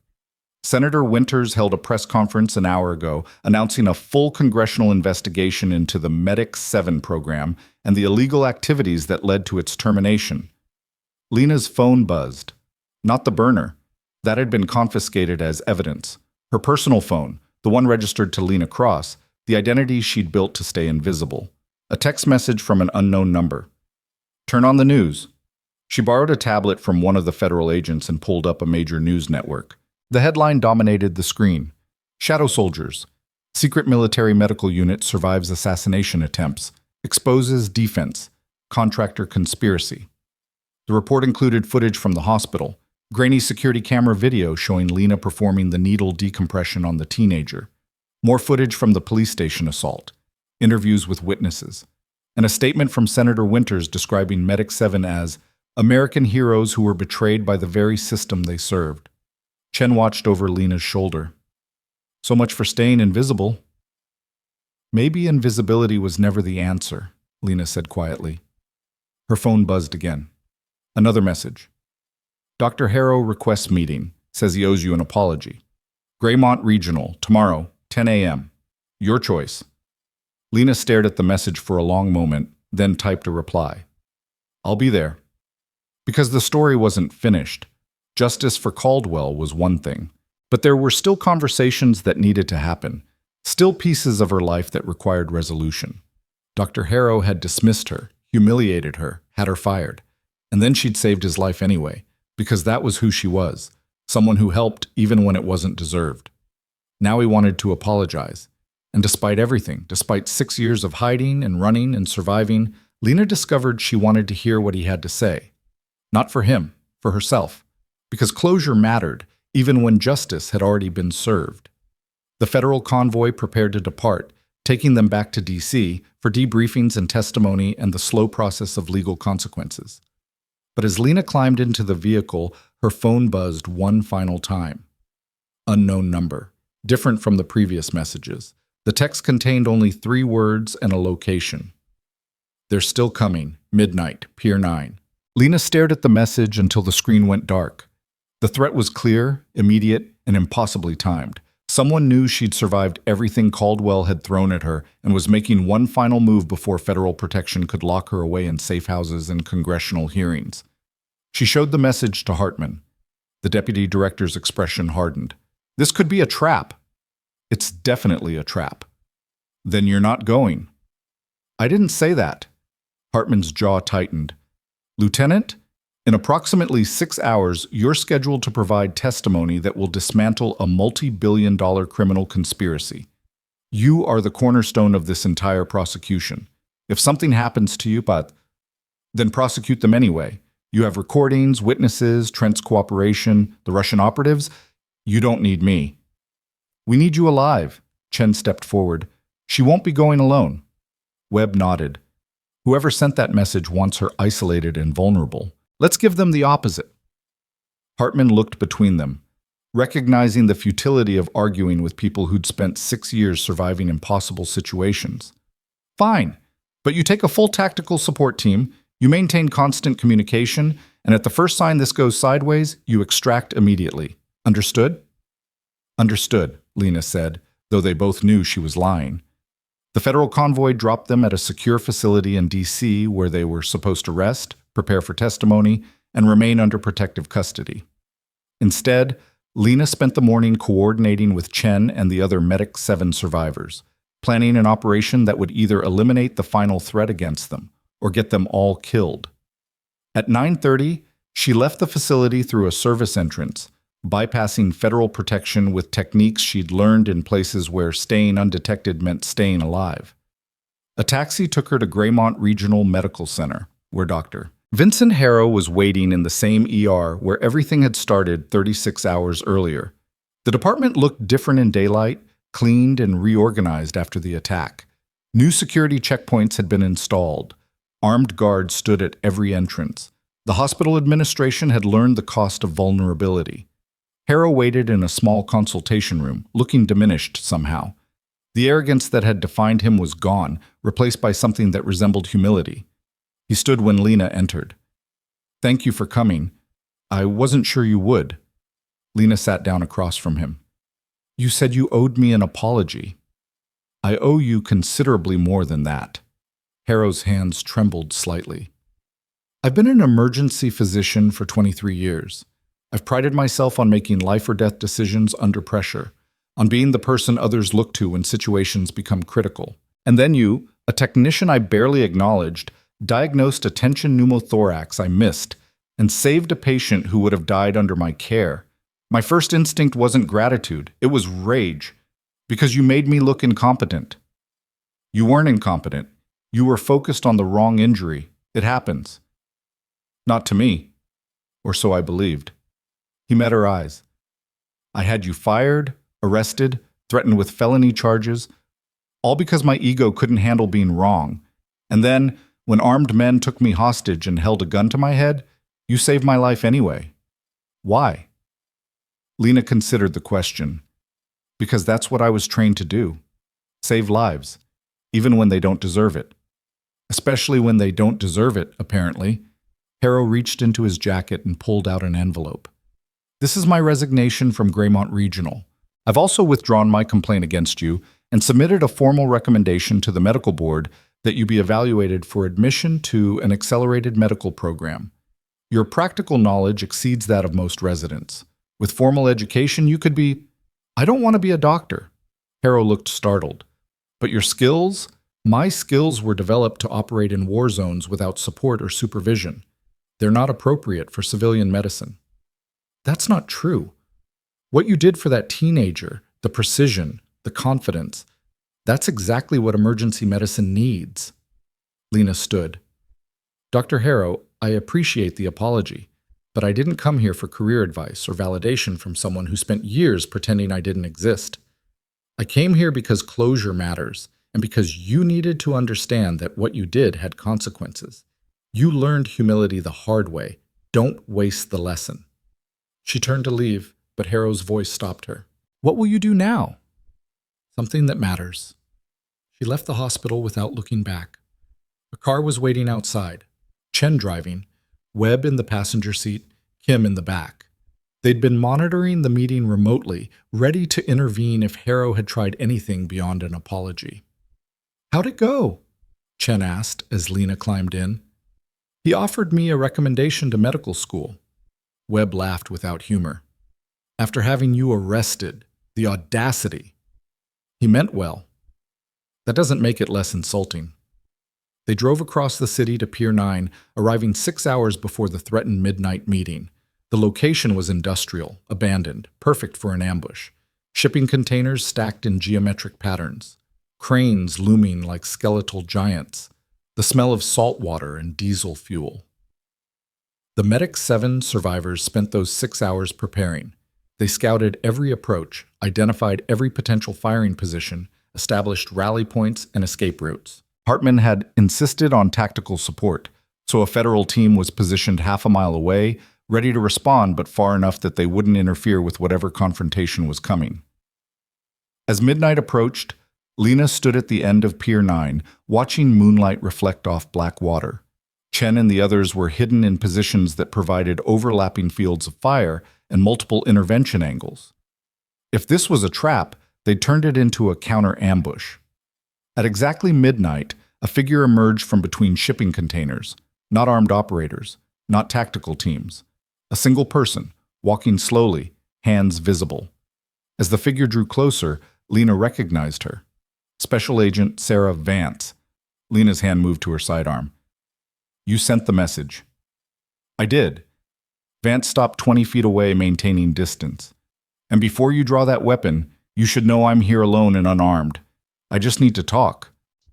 The FBI doesn't usually schedule conversations at midnight in abandoned shipyards. "I'm not here as FBI." Vance's expression was conflicted, torn between professional duty and something else. "I'm here as someone who knows you're walking into a situation tomorrow that's going to destroy your life even more completely than the last 6 years did." "Explain." "The congressional testimony, the public exposure, the media attention. You think that's justice, but it's a target. Harrison Caldwell isn't the only person who wanted Medic 7 buried. He's just the only one who was stupid enough to get caught. There are others, senators, generals, intelligence directors, who authorized what was done to you and who will do everything in their power to discredit your testimony. Let them try. They won't just discredit you, they'll destroy you. Leak classified information about operations you participated in. Frame you as a rogue operative who disobeyed orders. Turn public opinion against you by making you look like a dangerous extremist rather than a victim. By the time they're finished, you'll be the villain of this story, and Caldwell will be a misguided patriot who tried to protect national security." Lena felt ice spreading through her chest. "Why are you telling me this?" "Because I've been ordered to help them do it." Vance's voice was barely above a whisper. "My superiors at the FBI received calls from people high enough in government that refusing them isn't an option. They want me to testify that you're unstable, that your actions at the hospital and police station show signs of PTSD and violent tendencies. They want me to suggest that Medic 7 operators are too damaged to be reliable witnesses." "And you came here to warn me?" "I came here to give you a choice. Tomorrow, when you testify, you can tell the truth and watch them tear you apart. Or you can take the deal they're offering." "What deal?" Vance pulled out a document from her jacket. "Full pardons for every Medic 7 survivor. Reinstatement of military benefits, including medical care and pension. Financial compensation for the years you spent in hiding. And most importantly, protection from prosecution for any actions taken during your classified service. All you have to do is agree not to testify about the Syria operation, not to mention the civilian casualties you refused to execute, not to expose the people who gave those orders." Lena took the document and read it by moonlight. The terms were generous, almost too generous. It was everything they'd lost, handed back with apologies and official stamps. It was also a lie. If I sign this, the people responsible face no consequences. The people responsible are untouchable anyway. At least this way, you and the others get something. We get silence. We get paid to forget. You get to live normal lives. Isn't that worth something? Lena tore the document in half. I didn't spend 6 years hiding just to hide again under official protection. The people who ordered civilians executed, who tried to murder their own operators, who turned military medicine into a profit center, they don't get to buy their way out of consequences. Vance's shoulders sagged. I was hoping you'd say that. Were you?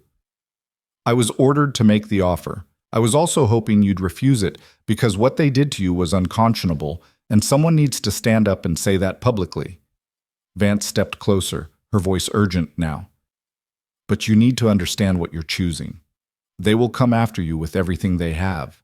Your credibility, your sanity, your past, nothing will be off limits. And the other Medic 7 survivors will suffer too. Are you prepared for that? Are they? Lena gestured to the shadows where Chen, Webb, and Kim were hidden. The 3 survivors emerged, followed by 2 more who'd been positioned as outer perimeter security. They gathered around Lena, a unit again, faces set with determination. Chen spoke first. We already voted, unanimously. We testify. Consequences be damned. Webb nodded. We've survived worse than character assassination. Kim, who rarely spoke, added quietly, some things are worth fighting for. Truth is one of them. Vance looked at each of them, then back to Lena. You're all either very brave or very stupid. Can it be both? Lena asked, echoing words she'd spoken to the same agent 2 days earlier. For the first time, Vance smiled. For what it's worth, I'll do everything I can to help. My testimony will support yours, not undermine it. It might cost me my career, but some things matter more than job security. Why take that risk? Because I became an FBI agent to uphold justice, not to protect powerful people from accountability. What was done to you violates everything I swore to defend. Vance extended her hand. We do this right. We might actually change something. Lena shook her hand. Or we might just piss off people who are used to getting away with anything. That's a victory in itself. They left the pier together, federal agents emerging from hiding to provide escort back to secure facilities. But as they reached the vehicles, Chen's phone buzzed.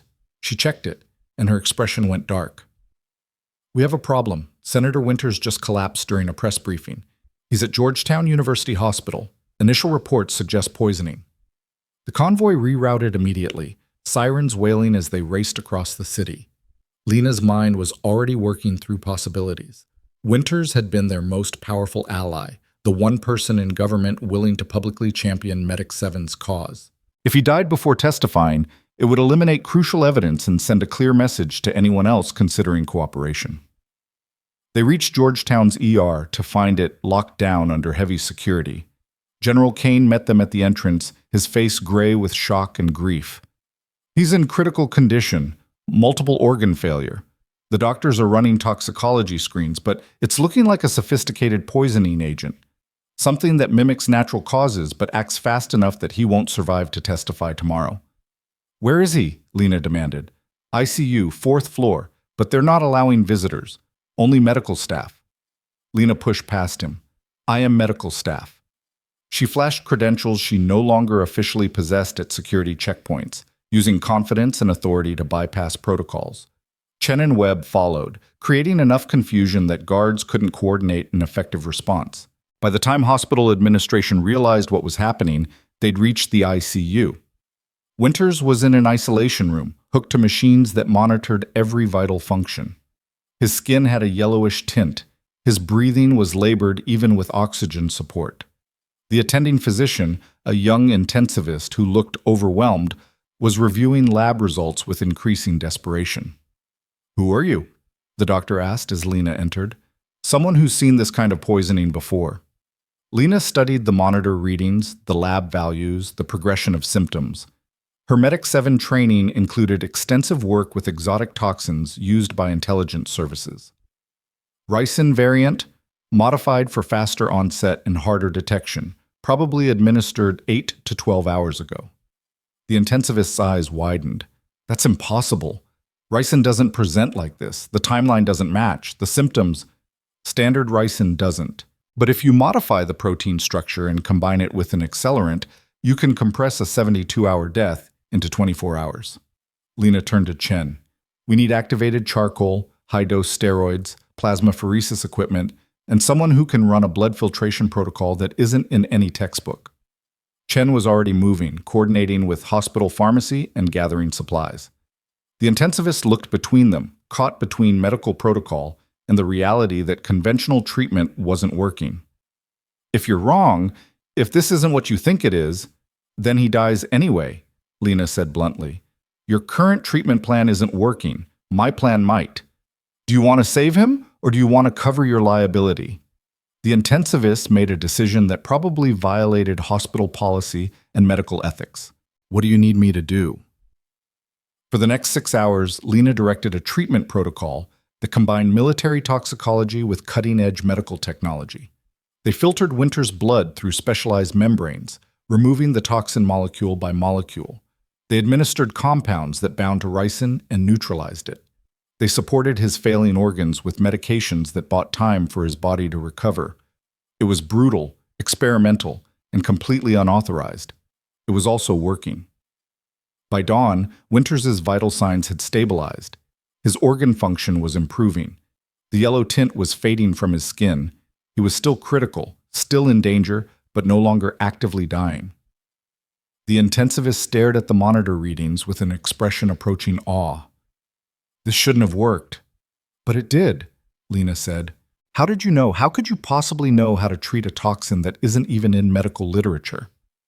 Because I was trained to operate in environments where people used weapons you couldn't get at any hospital. You learn to improvise, or you watch people die. She checked Winter's pupils, his reflexes, his response to stimuli. He needs continued monitoring, but he should survive to testify. As if summoned by the word, Winter's eyes opened. He was weak, disoriented, but conscious. His gaze found Lena and held. You saved me. Again. It's becoming a habit. They tried to kill me, to stop the testimony. They failed. But they'll try again, try harder. These people don't accept failure. His hand trembled as he reached for hers. Promise me something. When you testify today, when you tell the truth about what was done to you, don't hold back. Don't soften it for political considerations or diplomatic niceties. Tell them everything. Make them understand what you survived. I will. And after today, after the testimony and the investigations and the trials, find something that makes you happy. Find a life worth living, not just a survival worth maintaining. You've earned that. Lena squeezed his hand gently. So have you, Senator. The congressional hearing was scheduled for 2 p.m, giving the medics 7 survivors barely enough time to prepare. Hartman's team provided them with briefing documents, legal counsel, and warnings about the hostile questioning they would face. The hearing room was packed with media, congressional staffers, and spectators who'd camped overnight for seats. Cameras were positioned to capture every angle. The 5 committee members sat elevated at a curved desk, their expressions ranging from sympathetic to openly hostile. Lena testified first. She recounted the Syria operation in clinical detail, the civilian targets they'd been ordered to execute, the refusal to follow illegal orders, the transport that was shot down by friendly fire. She described 6 years of hiding, the constant fear of assassination, the systematic hunting of Medic 7 survivors by forces that should have protected them. The questioning was brutal. Senator Marcus Brennan, who'd received significant campaign contributions from Caldwell's company, tried to paint her as an insubordinate operator who'd endangered missions through emotional weakness. Lieutenant Madigan, isn't it true that you disobeyed direct orders from superior officers during a classified operation? I refuse to execute civilians, yes. Orders are given for reasons that individual operators may not understand. By refusing, didn't you jeopardize national security? By refusing, I prevented a war crime. Brennan's face reddened. That's not your determination to make. Actually, Senator, it is.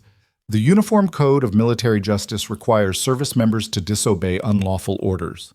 Executing unarmed civilians is unlawful under both U.S. military law and international law. I was following my legal and moral obligations. The room erupted in murmurs. Brennan tried to recover. The civilians in question had intelligence that could have compromised ongoing operations. The civilians in question were farmers and teachers who witnessed Americans kill a weapons dealer on Syrian soil. They had no intelligence value beyond being able to confirm American military presence. Executing them to hide that presence would have been murder, not national security. Chen testified next, corroborating Lena's account and providing additional details about the Medic 7 program's training and operational requirements. Webb described the transport shootdown and the evidence suggesting it had been deliberate. Kim presented documentation showing the systematic hunting of survivors. By the time the testimony concluded, the committee members who'd been hostile were silent. The evidence was overwhelming, the witnesses credible, the pattern of abuse undeniable. But it was Senator Patricia Holbrook, the committee chair, who asked the question that mattered most.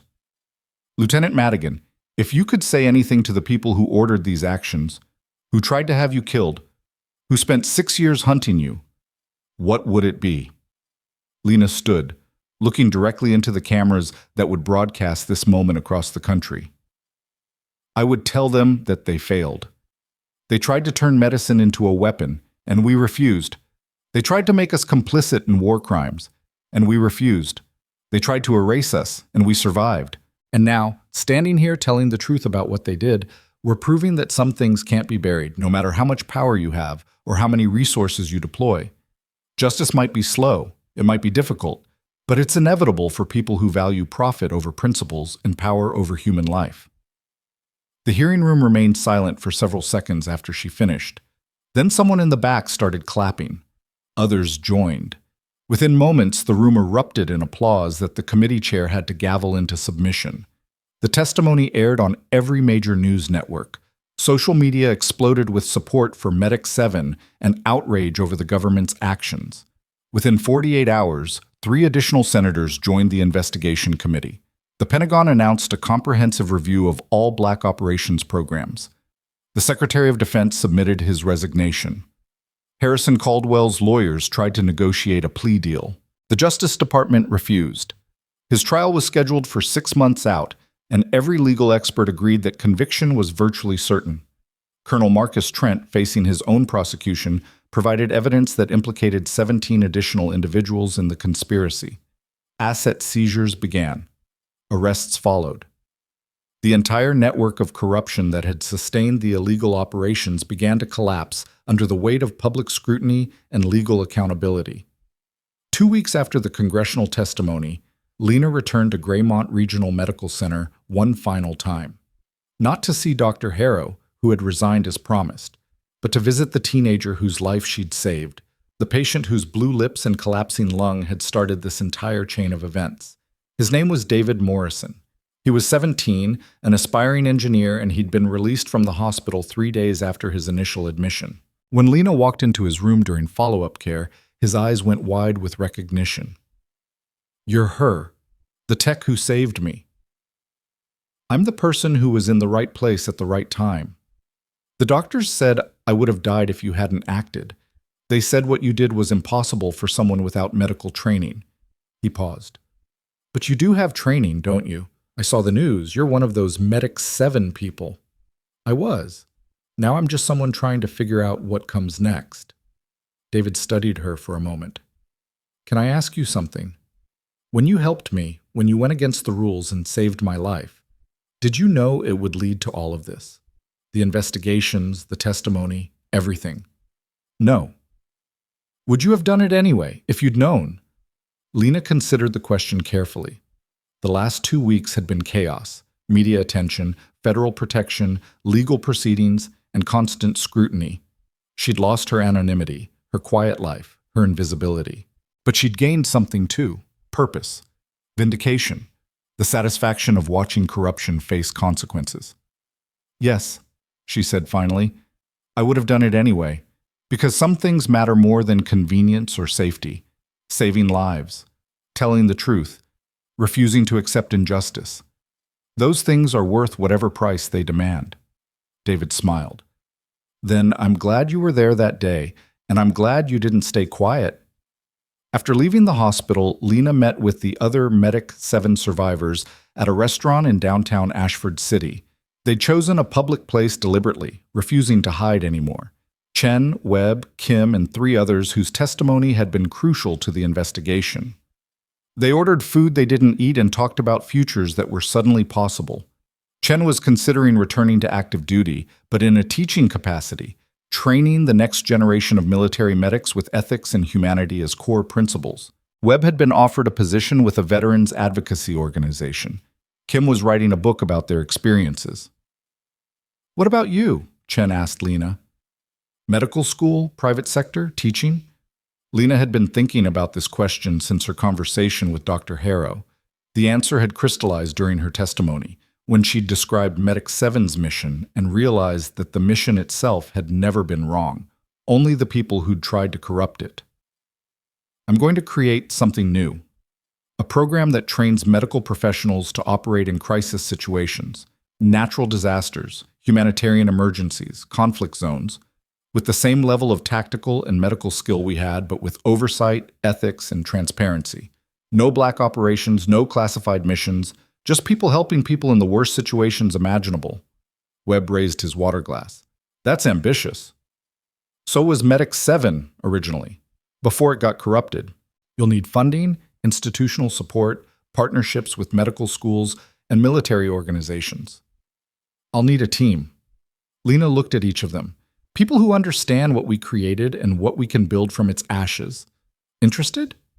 They clinked glasses, water, coffee, soda, in a toast that felt like a beginning rather than an ending. 6 months later, the first cohort of students entered the Advanced Crisis Medical Response Program at Georgetown University. The curriculum combined emergency medicine, tactical training, ethics education, and practical deployment experience. Funding came from a combination of government grants, private foundations, and ironically, settlement money from lawsuits against Caldwell's company. Lena stood at the front of a lecture hall, looking at 24 students who'd been selected from hundreds of applicants.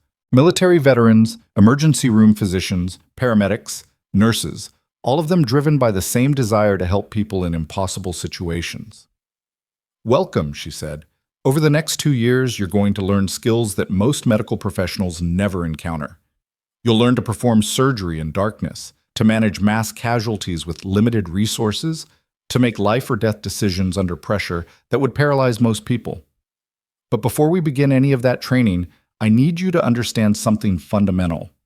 The skills we teach you are powerful. They can save lives or take them. And the difference between those outcomes isn't technical proficiency. It's the ethical framework you bring to every decision you make." She clicked to a slide showing the Medic 7 insignia, 7 stars arranged around a medical caduceus. This symbol used to represent a program that was corrupted by people who valued power over principles. Now it represents something different. A commitment to helping people who have no other help, a refusal to compromise ethics for convenience, and a promise that we will never again allow medicine to be weaponized against the people it's meant to serve. The students listened with intensity that reminded Lena of her own early training, before the corruption, before the betrayal, when she'd believed that what she was learning could make a real difference in the world. She still believed that. But now she knew it required constant vigilance, public accountability, and the courage to refuse orders that violated fundamental human dignity. After the lecture, General Kane approached. He'd been instrumental in securing Georgetown's cooperation for the program, using his influence and connections to overcome institutional resistance. "That was well done," he said. "You're a natural teacher." "I had good teachers once, before they tried to kill me." Speaking of which, Caldwell's trial concluded this morning. Guilty on all counts. 47 years, federal maximum security, no possibility of parole. Lena felt something settle in her chest. Not satisfaction, exactly, but closure. And the others? The senators, the generals? 17 indictments, 12 convictions so far, 3 trials pending. The Pentagon has implemented new oversight protocols for all classified medical programs. Congress passed legislation requiring independent ethics review for any operation involving medical personnel in combat zones. Kane smiled slightly. "You changed the system, Claire. You and the others. That's rare. We didn't change it. We just refused to let it stay broken quietly. That's the same thing." Later that evening, Lena received a call from an unknown number. She almost didn't answer, old habits dying hard, but curiosity won. "This is Madigan." "Lieutenant, this is David Morrison. We met a few months ago at the hospital." "I remember. How are you recovering?" "Completely. I'm back in school, running track again. Everything's normal." He paused. "I'm calling because I wanted to tell you something. I've been following the news, reading about what happened to you and the other Medic 7 people. And I realized that if you hadn't been there that day, if you hadn't risked everything to save my life, none of this would have happened. The investigations, the accountability, the new program you're building, it all started because you cared enough about a random teenager to break the rules. I didn't break the rules for recognition. I broke them because you were dying. I know, but you changed things anyway, and I wanted you to know that it mattered. You mattered. What you did saved more than just my life." After the call ended, Lena stood on her apartment balcony, watching the city lights sparkle against the darkness. Somewhere out there, Harrison Caldwell was beginning a sentence that would end his life behind bars. Somewhere, politicians who'd thought themselves untouchable were facing consequences for their actions. Somewhere, students were learning to combine medical skill with ethical courage. And somewhere, a teenager was alive because one person had refused to accept that saving him was impossible. She thought about invisibility, about the 3 years she'd spent cleaning surgical instruments and pretending to be someone she wasn't, about Dr. Harrow's contempt and the security guard who'd escorted her from the ER, about the moment when she'd made a choice that had seemed so simple, help someone who needed help, and watched it cascade into something that changed everything. Her phone buzzed. A text from Chen. "First day teaching went well. Students are terrified but engaged. This is going to work." Another message from Webb. "Veterans advocacy job is challenging but meaningful. Finally using my experience for something positive." A third message from Agent Vance. "Promoted to assistant director. First order of business, creating FBI protocols for protecting whistleblowers in national security cases." "Thanks for the inspiration." Lena smiled and pocketed her phone. The future wasn't certain. There would be challenges, setbacks, people who resented the changes she'd forced into being. But for the first time in 6 years, she wasn't hiding, wasn't invisible, wasn't just surviving. She was building something that mattered, training people who would help others, creating a legacy that honored what Medic 7 should have been rather than what it had become. The city stretched out before her, millions of lives intersecting in ways they'd never understand. She had been one of those invisible intersections once, a technician no one noticed, a ghost moving through a system that preferred she didn't exist. But she had chosen to be visible when it mattered most, had chosen to save a life even when the cost was everything she'd built to protect herself, had chosen truth over safety, justice over peace, courage over comfort. And in that choice, she had discovered something more valuable than invisibility could ever provide. She had discovered that the strongest power wasn't staying hidden. It was standing in the light and refusing to look away, even when the world tried to force her back into the shadows. Lena Cross had been a name she'd worn like armor. Claire Madigan had been an identity declared dead by people who wanted her erased. But the woman standing on this balcony, watching the city breathe and pulse with life, was neither of those people anymore. She was someone new, someone forged from survival and purpose and the unshakable belief that one person, acting with courage at the right moment, could change the trajectory of countless lives. The scar on her arm, Medic 7, burned into flesh as proof of what she'd endured, no longer felt like a mark of shame or a target for her enemies. It felt like a reminder, a testament, a promise that what had been broken could be rebuilt stronger, what had been corrupted could be purified, and what had been meant to destroy her had instead revealed exactly how powerful she'd been all along. She had been just a hospital technician, and then everything had changed.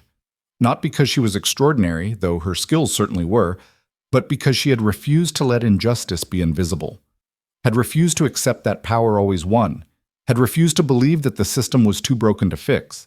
In the end, that refusal had been the only thing that mattered. The rest, the testimony, the trials, the program, the vindication, had all flowed from that single, stubborn insistence that some things were worth fighting for even when victory seemed impossible. The night air was cool against her skin. Tomorrow would bring new students, new challenges, new opportunities to fail or succeed. But tonight, Standing alone in the darkness, with city lights reflecting in her eyes, Lena allowed herself a moment of quiet satisfaction. She had survived. She had fought back. She had won. And in the morning, she would teach others how to do the same. Not through violence or vengeance, but through the radical act of caring enough about strangers to risk everything when they needed help. Through the courage to speak truth when silence would be safer.